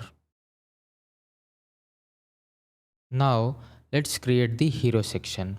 So I will go back inside components. I will create new file, hero section.tsx rafce. Let's remove this React import, and then I will take one section here. Class name, height will be 70 vh, which is 70 viewport. Minimum height 125. Overflow hidden. Position will be relative. Width will be 100%. Let me take this on the same line, and inside this section I will take one div, class name absolute, and from top, left, right, bottom it will be 0. So insert 0. Image, let's give the class name. Width will be 100%, height will be 100%. Object cover, object top. Let's give the source here. So for source, I will paste one file inside this source, which is constants.ts. So this is the hero image. We are going to use this const, and here there are API URL that we are going to use to call the TMDB API and this image path for the movie thumbnail. You can find the link of this file in the resources below. Let me close this, and in source I will give hero image. Let's import this. Let's see how it is looking now. Let me refresh the page. Okay, we have not called this component yet. Let me go to app.tsx, and here I will call this hero section. Now let's see. Now we have this hero image. After this image, I will take one div, which will be a self-closing tag, class name, absolute, insert will be 0. Let me correct the absolute spelling here. Absolute, background color will be linear, which is linear 2, and this will be R. From bunker via bunker divided by 70, 2 will be transparent. So here we are setting the gradient. So you can see we have this black dark background. So we are applying this same effect here as well. Now I will copy this div, paste it one more time, and here I will change this R to T, and here it will be 2 bunker divided by 40, and here it will be transparent. Now let's see. Okay, so we have this dark background around the image. Now after this div, I will take one more div, class name, padding x will be 6, padding bottom will be 16, flex height will be 100%, items end, max width will be 7xl, margin x will be auto, and inside this div I will take one more div, class name, relative, max width will be large, flex column, gap will be 1, and items center. And inside this div I will take one span, featured. Let's give the class name here. So I will paste this class name. We are setting some capitalization, border radius, background color, padding, font size, some text color. After this span, I will take one h2, and here I will write inception. Let's give the class name, text 6xl, font will be bold, leading will be tight, text color will be concrete, and self start. Now let's see. Okay, so we have this feature text and this inception, just like this one. Now after this h2, I will take one p tag, and here I will copy this description and paste it here. Class name, text color will be alto, leading relaxed, font size will be base. After this p, I will take one more div, class name, flex self start, This is align self flex start, means it will start from the starting of the container. Gap 3, font size will be small, text color will be Waterloo. And inside this div, I will take one span, and here I will render the rating. So let me copy this and paste it here. Class name, font will be semi bold, color will be buttercup. After this span, I will take one more span, and here I will give this dot. Let me copy this dot, and then year 2010, category science fiction. Now let's see. So we have this title, movie title, description, rating, and category, just like this one. Let me also give dot here before the science fiction. So I will copy this span and paste it after the year. Now after this div, I will take one more div, class name, flex, gap 3, self start, margin top will be 6. And inside this div, I will take the button, play now. Let me also give the icon here, which will be play from Lucid React. Class name, height will be 5, which is 20 pixel, width will be 5, background color will be bunker. Let's give class name to this button. Background color will be buttercup, flex, items center, justify center, font weight will be semi bold, font size small, padding x6, rounded will be large, gap 2, not 3, 2, padding y will be 3. Now let's see. Okay, we have this beautiful looking play button. Let's also give cursor pointer. So I will do cursor pointer. Now we have this pointer on the button. Now let's take this more info button. So I will copy this button. I will change the text more info. Icon will be info. And I will remove this fill. And background color will be shark light. Let's also give the text color as text alto. Now let's check. So we have this more info button. So finally we have created the hero section, just like this one. But before we wrap this hero section, let me give the title. So you can see here we have movie app. So let's update this title. So I will go to index.html, and here I will write movie app. Let's check. Okay, now we have this movie app. Now let's create this movie list. So we have these popular movies. Total we have 20 movies. And if I inspect the network tab, and if I refresh the page, you can see we are calling this TMDB API and getting all the movies here. Total 20. So let's create this movie list. So for that we need TMDB API key. So go to TMDB, go to this first link, and first let's log in. So if you have not created account, you can simply click this link, enter your username, password, email, and you can sign up for TMDB for free. So let me log in from my account. So I have logged in into my account. Now go to more, go to API documentation, then go to API reference, jump to find here movie.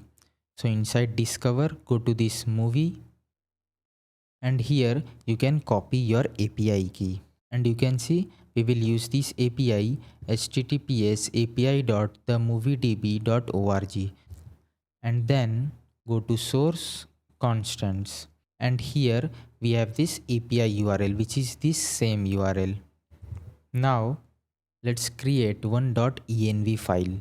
So .env, and here I will create one variable with TMDB API key. Let's copy this TMDB API key, and I will paste it here. Make sure to use your own API key. I will close this env constants, and inside components I will create new file movie list.tsx rafce Let me remove this React import and I will create one function, fetch movies, try catch, and here I will log the error, console.error. It will be a async function, and in try I will write const response await fetch, and here we will also take the query. So we will use this function to first initially load all the movies, and if user searches any movie using this text box, then we will use this function and we will pass the query. So here we will check if query exists, template string, API URL. Let me wrap this inside a curly brace, dollar API URL /search/movie, and here I will pass the query, encode URI component, and I will pass the query. Else I will take the template string API URL /discover/movie, and this API URL is coming from this const file. You can find this file link in the resources below. So here if query exists, then we are calling this API endpoint, else we are calling the normal API endpoint, and this endpoint is this one, discover/movie. Now let's pass the headers. So I will take one object, headers, accept application/json, authorization, bearer token, and here we need to use this variable that we created, with tmdb API key, and make sure all the env variable in with app should have prefix with, else it will return undefined. So I will copy this, and in with the way to import env variables are import.meta.env and your variable name. After this I will take the data await response.json, and let's first print this data. I will take one use effect here, and I will call this fetch movies. Let's see. Let me go here, open the network tab, and first we need to call this component movie list. So go to app.tsx, and after hero section I will call this movie list. Now let's see. If I refresh the page, okay, we are getting some coarse error here. Let me open network. We are calling this API. Let me refresh the page. Now it is working. Go to console, and here you can see we have the results, which is a list of movies. Now we need to create one state variable to store these movies. So inside movie list I will create one variable, movies, set movies. It will be a useState with empty array. Let's also give the type here.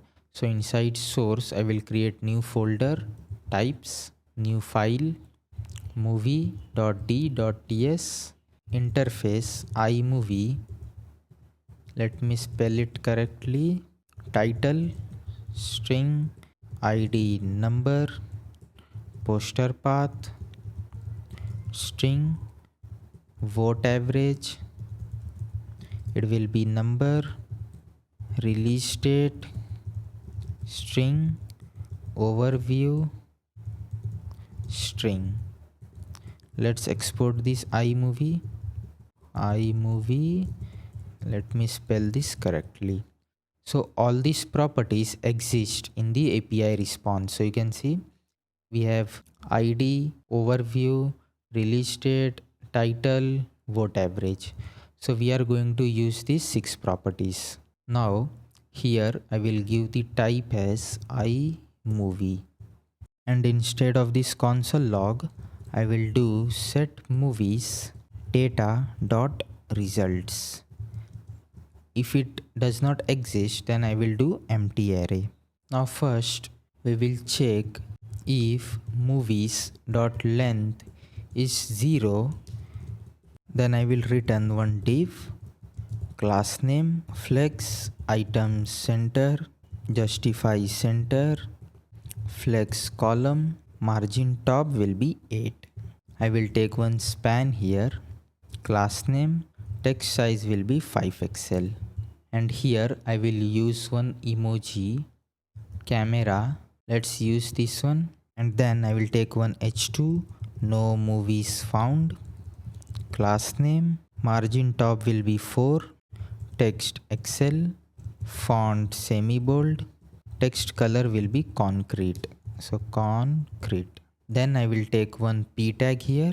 So here if you see, if I go here, so here if I search for anything, then we are showing no results for this search text. Try a different search. So I will copy this, I will paste it here, and here I will replace this with one span, and here we will render the search term.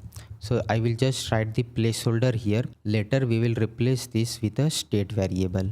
Let's give the class name, margin top will be 1, font size small, text color will be Waterloo, and for the span the class name will be text buttercup.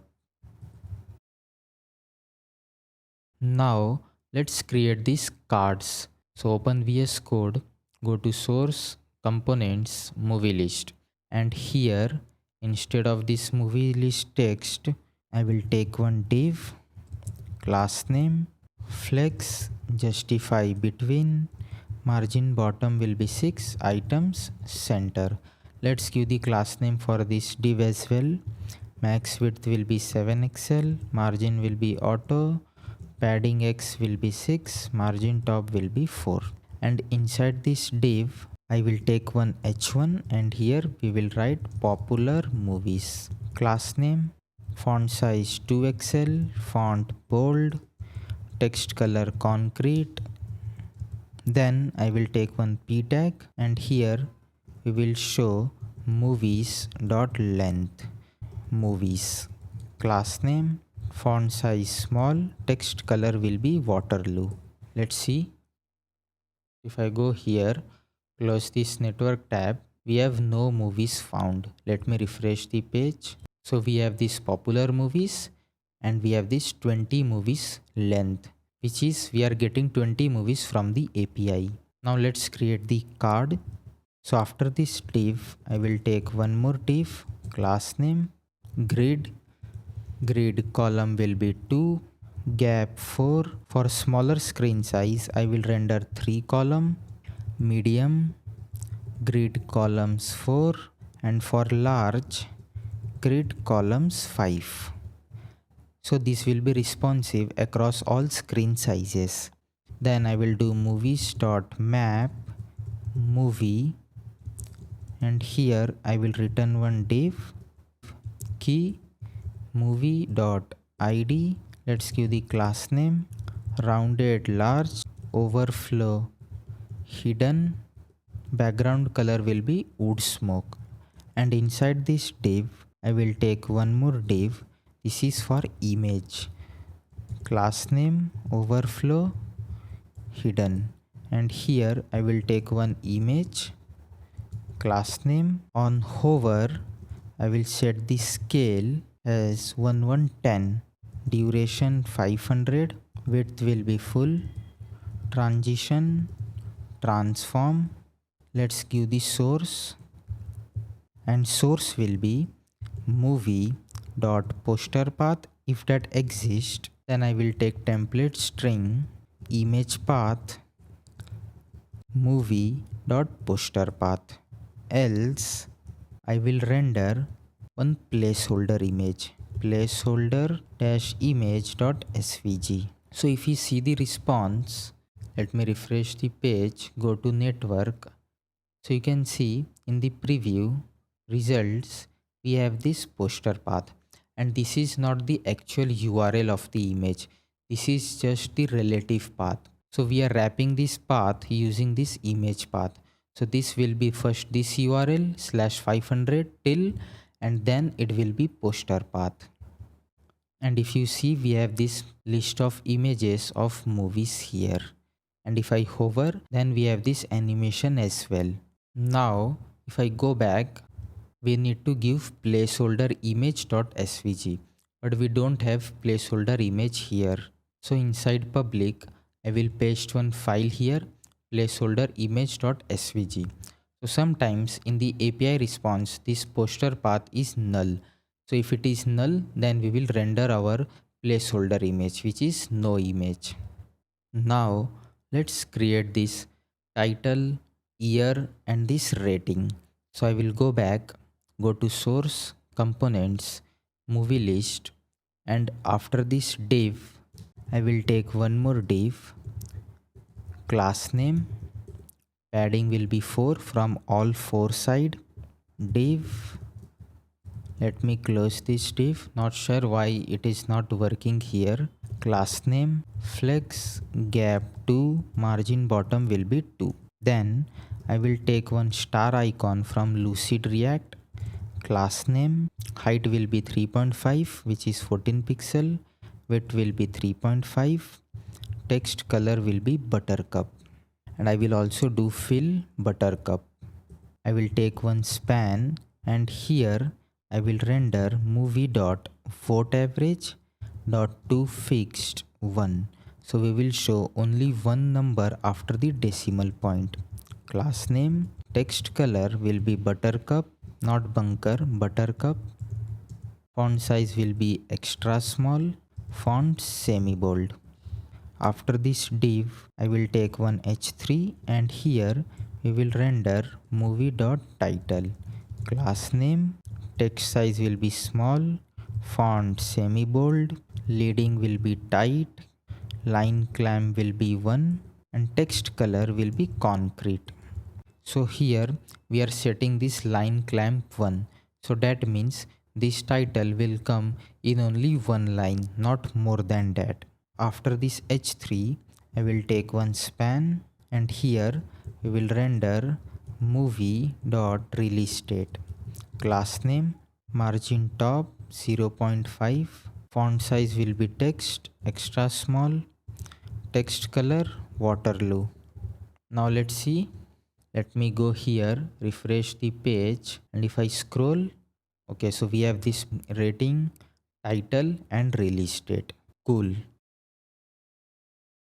Now let's implement the final part of our application, which is this search. So if I search anything, let's say Inception, then this should call the TMDB API and show all the movies with respect to this Inception search term. So if I go here and search for Inception, then you can see we have all these movies with this search term Inception, and this should be have debounced. So if I keep typing, then it should not call the API for every keystroke. It should only call the API after I stop typing. So let's implement this functionality. I will clear this out, go to movie app, let's go to VS Code, inside source app.tsx. I will create one state variable here, search term, set search term use state, it will be a empty string, and we will pass the search term inside this header and this set search term as well, because in this header this input tag exists. So we will take the search term, set search term, let's give the type search term, it will be a string, then set search term, let me hit enter here, it will be a function, value string, and return type will be void, and inside this input I will give the value as search term on change. As soon as user starts typing, I will set the search term as e.target.value, not validation, value. Let's close this, and then we will pass the search term inside movie list. Let's open this movie list. Here we will receive the search term prop, type will be string, and here you can see we have this use effect here. So I will give the dependency array as search term, and here I will pass the search term. Now let's see.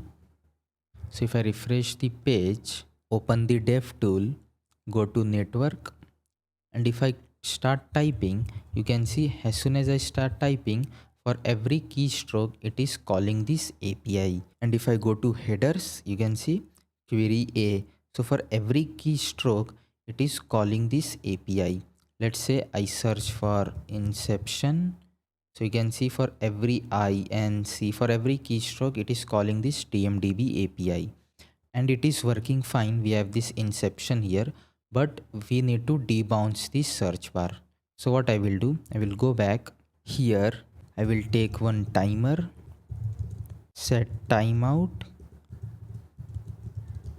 I will give the time as 500 millisecond, and here I will call this fetch movies, and I will add one cleanup function, and I will do clear timeout, and I will pass the timer here.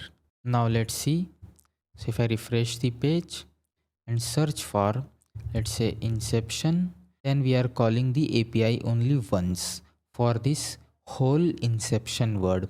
And if I close this network tab, we have the search result for all the inception.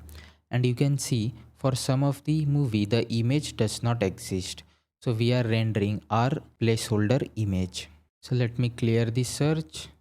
We have the default result here, and if I keep typing, you can see we are not calling the API, but as soon as I stop, then we are calling the API. Let's update the search term here. So I will go inside movie list, and here I will write search term. If I see, we have this search term here. Let me remove the search term. Let's also increase the gap here.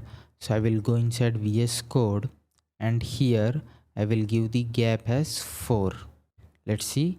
Now we have much more space between this card. Now there is one bug in our application.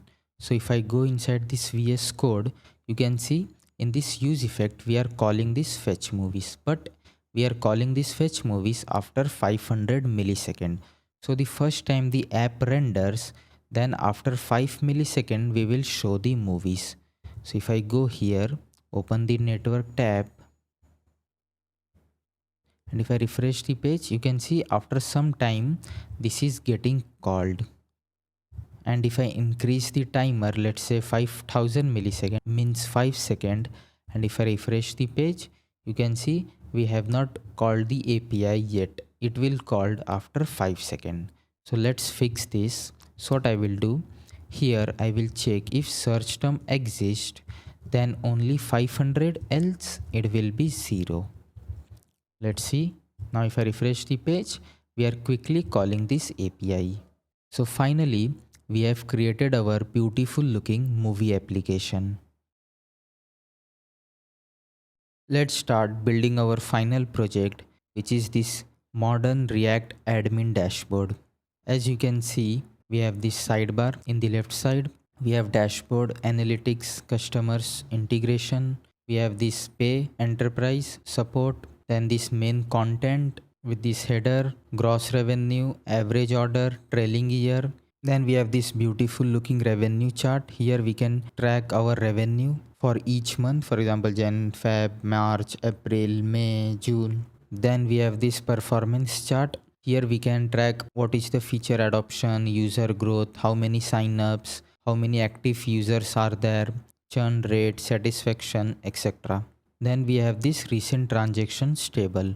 In this table, we show the recent transactions of the customers. For example, this is the ID, what is the SKU, date, and what is the price. So we are going to build this modern React dashboard in this section. Let's open the VS Code. I have already created the folder admin dashboard on my desktop. Open terminal, and first we will create the React tab. So I will run the command npm create vite@latest.slash. So this will create the project in the current directory. Let's select the framework React. We will go with TypeScript plus React compiler. Install with npm and start now. Now it is installing all the dependencies. You can find all the dependencies in this package.json file. So you can see we have two dependencies and we have lots of dev dependencies. Let's start this project. So it is on localhost 5174. I will refresh the page. So this is the boilerplate code we got from Vite. Now let's clean up the project. So I will go to VS Code, close the terminal, inside source, go to index.css. Let's remove everything from here. Go to main.tsx. Here we are just loading the app component. Go to app component and I will remove all this code here and I will return one div dashboard.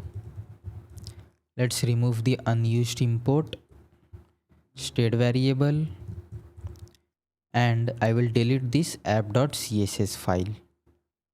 Let's also remove this useState. Then let's set up the tailwind. So I will open the terminal, new terminal, and then I will go to tailwind css with react. Click this first link. We have already created the project. Let's copy this command, open VS Code, and I will hit enter. Now let's import this tailwind css in vite config file. So I will go to vite.config.ts. Let's import this. Then we need to add this inside plugins array. So after Babel, I will add this. Now we need to import tailwind css in index.css. So I will go to index.css file and import it. Now let's rerun the project. So I will do Ctrl C, then npm run dev. So this will restart the server. Let me close this terminal, and inside index.css I will paste this snippet code here. You can find this code in the resources below. So here we are setting some background color and height, and we have theme here. So instead of writing hex code every time we need this color, we will use this utility class. Let's hit save, close this. I will close this vite config, and here let's say I will give the font size text 3XL to check whether tailwind css is working or not. I will close this. So it is working perfectly fine. Let's start with the sidebar. So we will create this sidebar. So I will go to VS Code. Inside source, I will create new folder components. Inside components, I will create new folder sidebar. And inside this folder, we will have all the components specifically to this sidebar only. I will create new file sidebar.tsx. RAFCE. Let's remove this React import. Class name, width will be 55, padding left 4, padding top 4, flex column. And inside this div I will take one more div, class name, flex gap 2, border bottom, margin bottom 4, margin top 2, padding bottom 4, border color will be stone 300. And inside this div I will take one image. So currently we are creating this profile image and this dashboard text.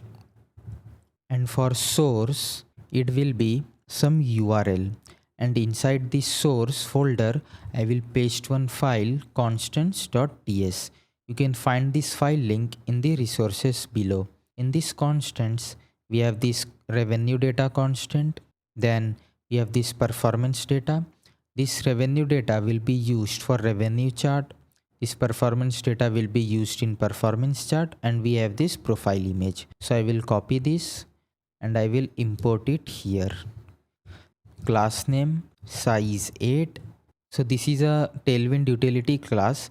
If width and height are same, then instead of writing width to rem, height to rem, for example width 8 and height 8, we can directly use this size class. So you can see this will set width to rem and height to rem.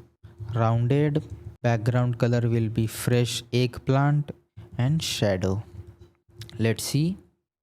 But we will not able to see the sidebar because we have not called this component. So inside app.tsx I will remove this and I will call sidebar. And here I will do flex gap 4 and height will be 100 VH. So main height screen. Now let's see. So we have this profile image. Now let's go inside this sidebar, and after this image I will take one div. Inside this div I will take one h3 dashboard p tag, and here I will write the email as test@gmail.com.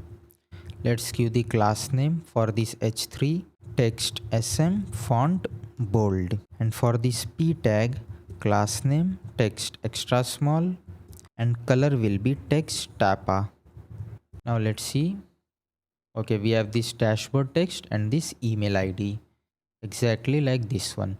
Now let's create the search bar and the sidebar items. Let's go back. After this div I will take one more div, class name, background color will be mercury, relative, rounded, padding x will be 2, padding y will be 1, text font size will be sm, and inside this div I will take one search logo, and for that let's install Lucid React. npm install Lucid React. So we will use this library for icons. Let's close this. Search from Lucid React. Let's give the class name here. First let's close this component. Size will be 3.5, position will be absolute, top will be 1/2 which is 50%, translate y, it will be also 1/2. So we are making sure this search logo should be in middle of this div. That's why we have given this position as absolute, and for this it is relative. After this search I will take one input, class name, outline none, padding left 5. Let's set the placeholder color, it will be text stone 400, placeholder search. Now let's see. If I go here we have this search. Now let's create the sidebar items. So for that I will create one const here, const sidebar items. It will be a array of object label, analytics, icon will be chart, no access, combined. Let's copy this object and I will paste it 3 times, and second item will be this customers. So customers, and icon will be user. Then we have integration, and icon will be blocks. So instead of writing code 3 times, you can see the design all are same, just the text and icon are different. So what we will do, we will loop through the sidebar items and return the component or JSX. But before that, first we need to create this dashboard. So after this div, I will take one button, dashboard. Let me spell this correctly. Dashboard, class name, rounded, padding x will be 2, padding y will be 1.5, font size small, background color white, shadow, text color will be text tone 950. Let me hit enter here so you can see all the classes. Flex gap will be 2, item center, and cursor will be pointer. And then I will take one icon, home, from Lucid React, class name, text color will be text fresh eggplant, size will be 3.5. Now let's see. So if I go here, we have this dashboard. Let's give some margin top here. So I will go back and I will wrap this button inside a div. Let's move this inside this div. Class name, flex column, gap 1.5, and margin top will be 4. Now let's see. We have some margin. Here we are getting this error, this sidebar items is unused. So let's use this after this button. So I will map through the sidebar items, and here I will return this button. So let me copy this button. Let's take the label and icon, and I will rename this as icon. Let me replace this home with icon. Here it will be label. Here the text color will be Tappa, and on hover I will change the background color to Mercury, and transition all duration will be 200. Now let's see. Let's remove the background color here, and let me move this here. Now let's see. Let's also remove the shadow here. I will remove the shadow. Now let's see. So we have this analytics, customer and integration, exactly like this one. And if I hover, you can see we are changing the background color. Let's change the icon color. So here I will remove this eggplant. Now it is looking good. Cool. Now let's create this enterprise pay as you go and this support button. So let's go back, and inside sidebar I will create new file plan.tsx RAFCE. Let's remove this unused import, and here inside this div I will take one more div p tag. Let me copy this text enterprise. Then I will take one more paragraph for pay as you go. Let's give the class name here. Text will be extra small, margin top auto, border will be top, padding x2, border color it will be stone 300, padding y will be 4, flex justify between items center. Let's give the class name for this enterprise tag. Font will be bold, and for this color will be Tappa. Now let's see.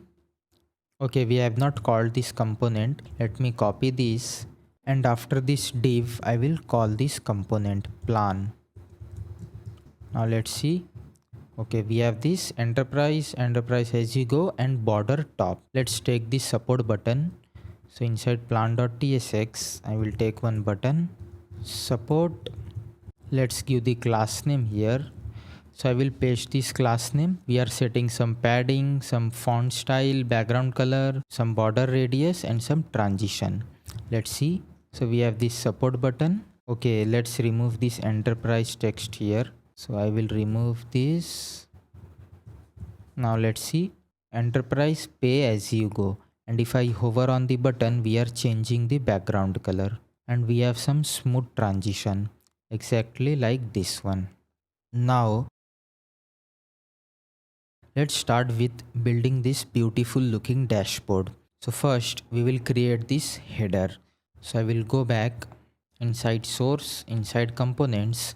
I will create new folder, dashboard, new file, dashboard.tsx, RAFCE.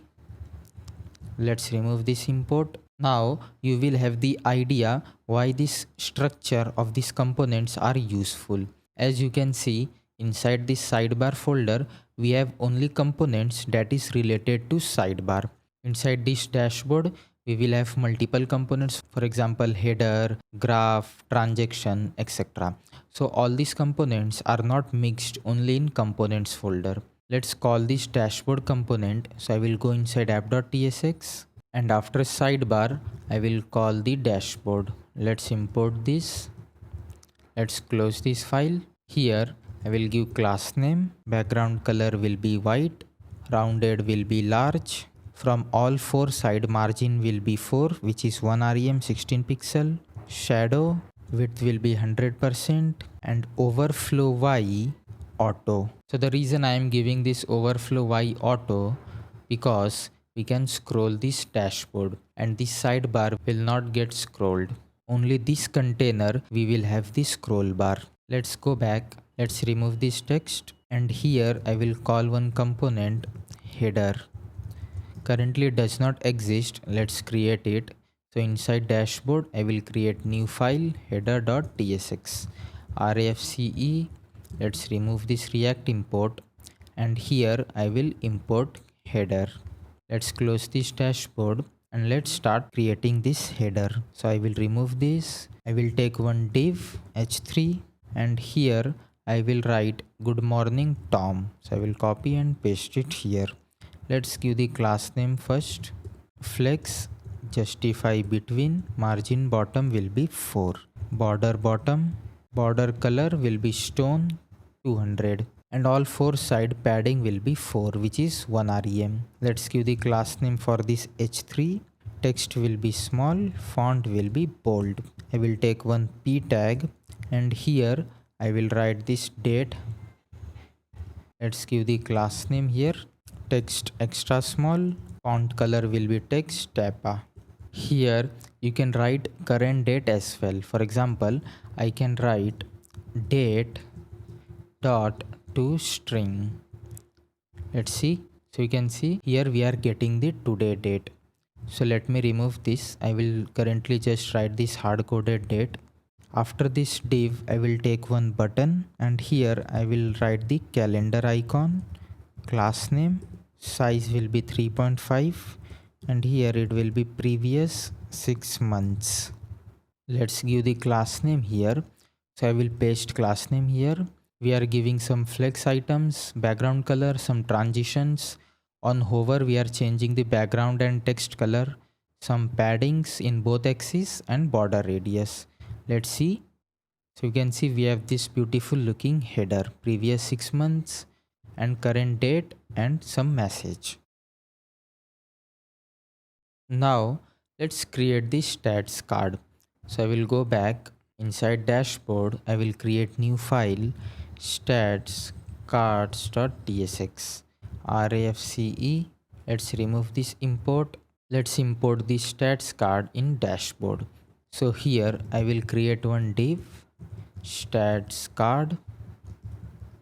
Let's import this and I will give the class name as grid columns 12, gap 3, padding will be 4. Let's see. So here we have the stats card. If I inspect, so you can see here the container is grid and total we have 12 columns. Let's go back and here first I will create one card. So const card. I will return one div, class name, flex column, border, padding will be 4, border color will be Swiss coffee, column will be span 4, border radius, and inside this div I will take one more div, class name, flex margin bottom 8, justify will be between. Inside this div I will take one more div, class name, flex gap 2, flex column, and here I will take one h3, not h1, h3, and here we will show the title. So if you see, the first title is gross revenue. So I will copy this and paste it here. After that I will take one p tag and here we will show the revenue. So I will copy this and paste it here. Let's give the class name. Text color will be tapa, font size will be small. Let's take the p tag here, text 3xl, font semi bold. Now let's call this card component. So here I will take one React fragment and I will call this card component. Now let's see. So here we have this gross revenue card.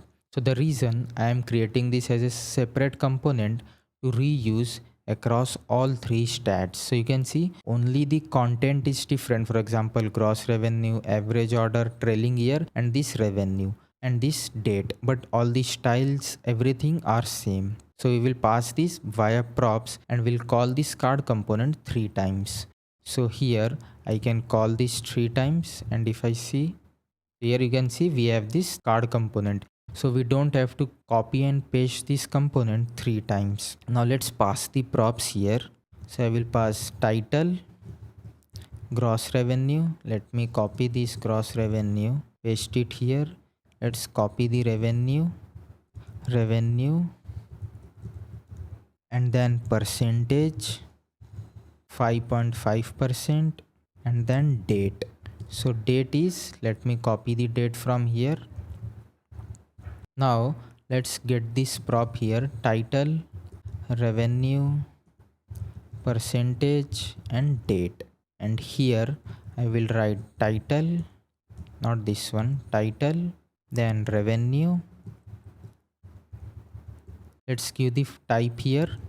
So I will create one interface, I card props, title, it will be a string, revenue, it will be also string, percentage, string, date, string, and I will pass this here, I card props. Now let's implement this percentage and date. So after this div, I will take one more div, and here we will show percentage, not dialog, div, and I will take one icon here, trending up, class name, size will be 3. Let's give the class name for this div, flex, item center, text extra small, gap will be 1, font medium, padding x will be 2, padding y will be 1, rounded, background color will be green 100, text color will be green 700, and self start. After this div, I will take one p tag, and here we will show the date, class name, text will be extra small, text color will be tapa. Okay, so we are getting some error here. Let me remove this, and I will paste this 3 times, not 3 times, 2 times. Now let's see. Okay, so we have this beautiful looking card. Only thing we have to change is the data. So let's pass the data here. So I will copy this average order, title will be average order, revenue, then we have percentage 15.5%. Let me write 1 here, date. Now let's do this for this third card, trailing year, then we have the revenue. Let's give the percentage, it is 50.5%. So I will write 0 here, date, let's replace this date here. Now let's see. Okay, so we have different data for each card. Now we will build this revenue graph. So for that we are going to use Recharts. So go to Recharts npm page, click this first link, copy this command, go to the project, open terminal, new terminal, and here I will paste this command. In the last project we used the Highcharts library, but in this project we are going to use Recharts. Close this terminal. In source, inside components, inside dashboard, I will create new file, revenue graph.tsx, RAFCE. Let's remove this import. Now let's import this component. So inside dashboard, after stats card, I will import revenue graph. Let's close this. And if I see the output, you can see we have this revenue graph. Let's close this. And let's also change this title. This should be React admin dashboard. So inside index.html, I will write React admin dashboard. Let's see. Now we have this React admin dashboard. Let's go back. Let's give the class name here. So first we will give column span 8. So we will use 8 column here. Border radius, border color, stone 300, and padding will be 4. And inside this div, I will take one h3, revenue, and I will take one dollar icon, dollar sign icon. Let's see. So we have this revenue. Let's give some styles. So inside this h3, flex, gap 1.5, item center, font medium, and margin bottom will be 4. Now this is on the same line. Now let's create the line chart here. So after this h3, I will call one component line chart From Recharts, let's give the width, it will be 100%, height 256, and data, it will be revenue data. And we are importing this revenue data from this constants file. You can see we have the month, revenue and expenses, and here we are showing the month, revenue and expenses. Let's go back. You can find this file link in the resources below. Let's close this and let's give some style here. So I will give some margin. From top it will be 0, from right 10 pixel, from left -24, and from bottom it will be 0. And then this will not a self-closing tag. Inside this line chart I will call one component x-axis. From recharts, here we need to give tick formatter, and here it will be value template string and then value divide by 100%. Then let's give tick. Font size, it will be 12. Font weight, it will be 700. Axis line, I will set it to false. Tick line, false. And I will give the class name text extra small and font bold. Let's see the x-axis. So here you can see on the x-axis we have the 0.01%, 0.2, 0.3 and so on. But this should be on the y-axis. So this will be a y-axis. And here I will divide it by 1000. And let's import this component. Let's also take the x-axis here. Data key, it will be month. Tick, let me copy this tick from here. Axis line, false. Then tick line, false. Let's see. So on the x-axis we have this months, but we are not able to see the y-axis. It will be visible after we complete this component. Let's go back, but here it will be k. So if you see here, it will be 80k, 60k, 40k, not percentage. Let's go back and you can play with this value as per your requirement. You can try toggling this value. You can change the style, and this date key is month. The reason this is hard coded month, if I go inside revenue data, you can see we have this month key. So we want on x-axis the data should be month. So it will take each month from this array. Let's go back, and after this y-axis I will take one tooltip. So now we are creating this tooltip. Let's go back. Wrapper, class name, text will be small, border radius, label class name, text small, text color, it will be stone 500. Then I will take one grid here, Cartesian grid, Cartesian grid, stroke. Here I will give the color as hex code F5, F5, F5. So this grid is this one. If I zoom in, you can see we have this grid here, this square. And if I go here, you can see we are getting this grid here. This is the Cartesian grid. Let's go back, and after this grid I will take one line from recharts. Let's give the type. It will be monotone. Data key, it will be revenue. Stroke color, this hex code 8F0177, and fill, it will be same. So I will copy this and paste it here. Let's take one more line. Type, again it will be monotone. Data key, and it will be expenses. Let's give the stroke hashtag 78716C. Fill black, so hashtag 5 times 0. Now let's see.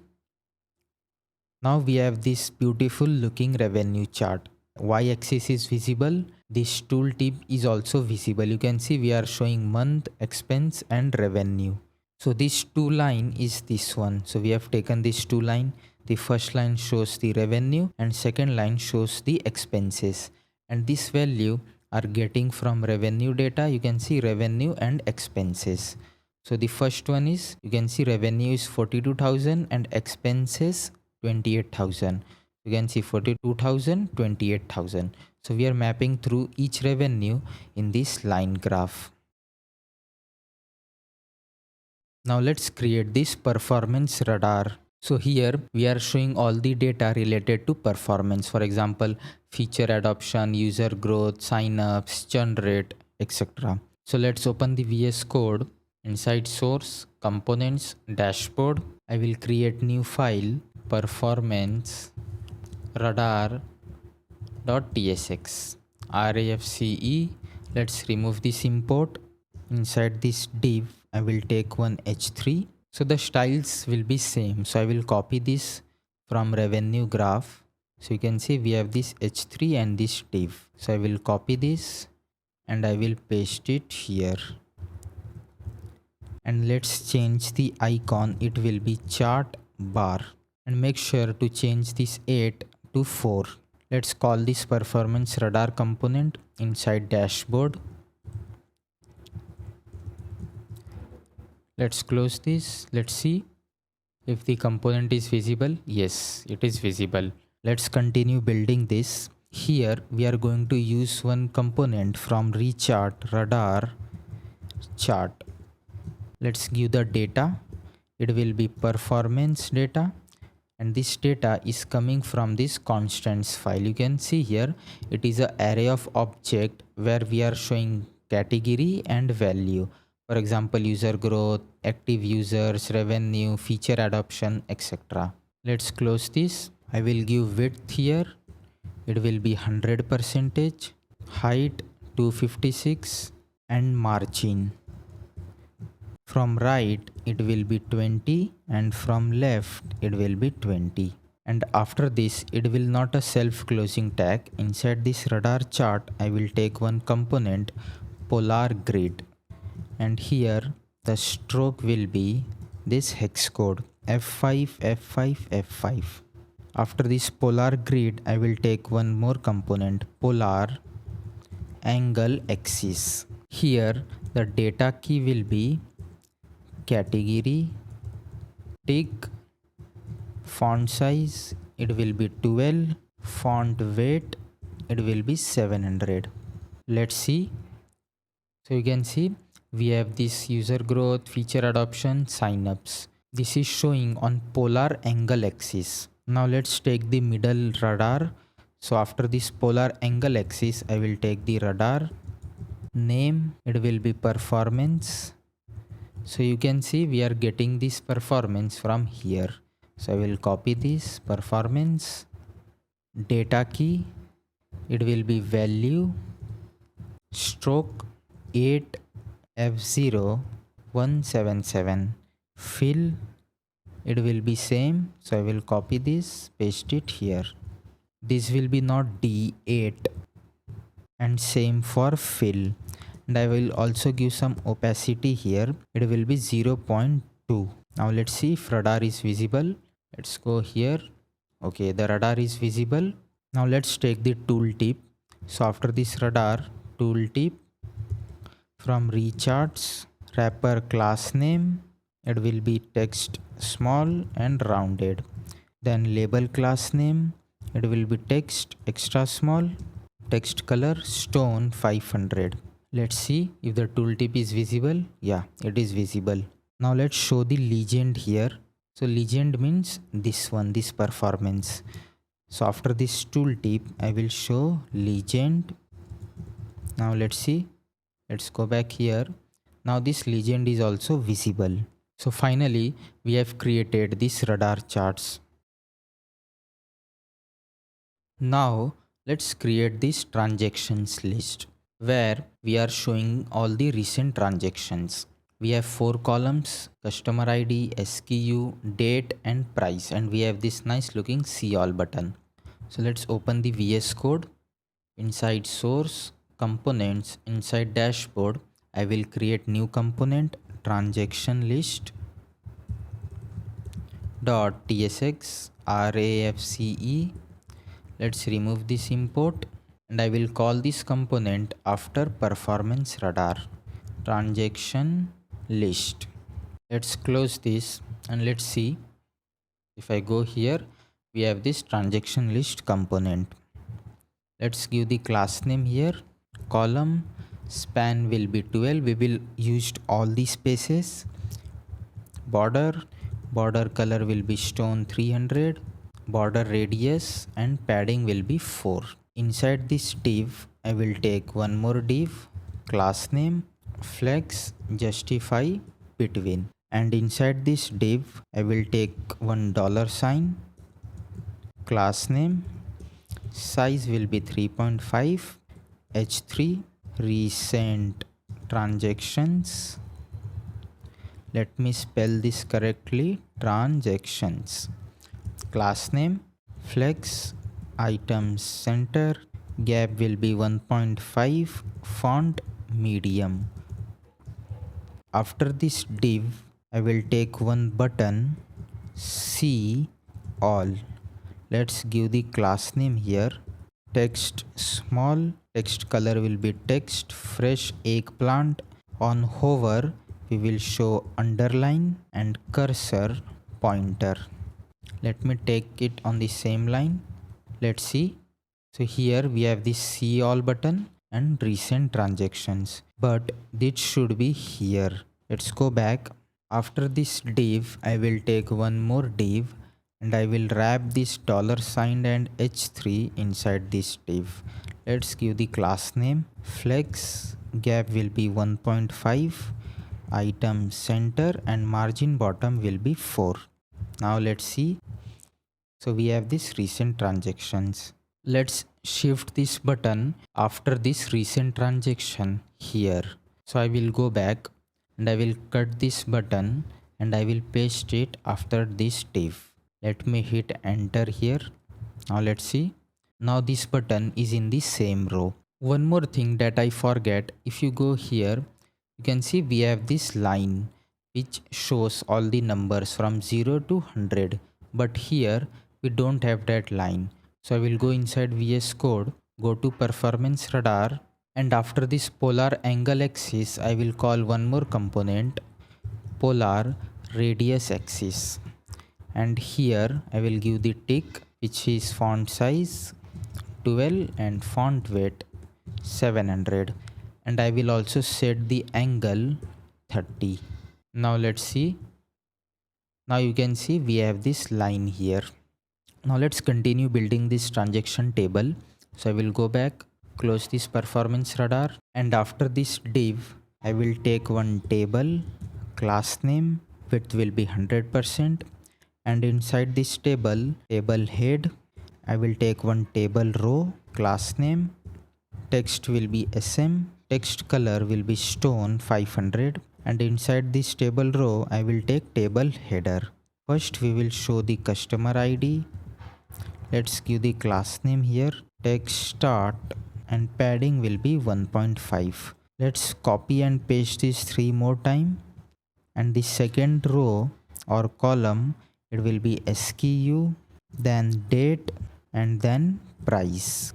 Let's see how it is looking now. Okay, so we have this 5 column here, just like this one. Now let's create the body of the table. So I will go back, and after this table head, I will take one table body, and inside this body, if you see here, we have total 6 columns. So I will create a separate component for each column, not for each column, for each row, and I will call that component 6 times. So let's go back, and here I will create one component, const table row. Let me spell this correctly, table row, and I will return one tr, and inside this tr I will take one td, class name, padding will be 1.5, and inside this td I will take one anchor tag, href, it will be hash, class name, text will be fresh eggplant, flex, gap will be 1, item center, I will show underline, and here it will not be a self-closing tag. Here we will show the customer ID and arrow icon. So I will take one arrow up right, From Lucid React, class name, size will be 3.5. And let's get all the props here. So we will get order, then customer ID, then date, SKU, price. Let's create one type here, interface. I will copy this, I table row props, order, number, customer ID, it will be a string, date, it will be a string, SKU, it will be a string, price, it will be a string. Let's give the type here, I table row props, and here I will show customer ID, and let's give the class name for this tr. If you see, for each row that is a even number, for example 0, 2, 4, the background color is different, and for odd number the background color is different. So what I will do here, I will take one curly braces template string, and I will check if order modulo 2 triple equals to 0, then I will set the background color as stone 100, and I will set the font size as SM, else I will set the text SM. So if the order of the row is even number, then we will set the background color, else we will only set the font size. Then this will be a default background color. Let's take one more TD here. Here we will show all the SKU. Let's copy this, then date, and then price. Now let's use this component. So here inside this table body, I will call table row, and let's pass all the prop here. So I will copy this from here. So the first customer ID is 5412. So let's go here, order ID, not order ID, customer ID 5412. And let's also give the order, it will be 0. Then date, it will be September 2nd. SKU, I think it was 1 month, and price, let's see the price, okay, $12.45. And I will copy this and paste it 5 times. So 2, 3, 4, 5. And let's update this data. So second is 4321, 4321, 2 month, August 3rd. So I am not going to bore you by updating this variable. I will quickly update this. So I have updated all the values. If I go here, you can see we have this table body, we have the customer ID 5412, SKU 1 month, date, price, and total we have 6 rows.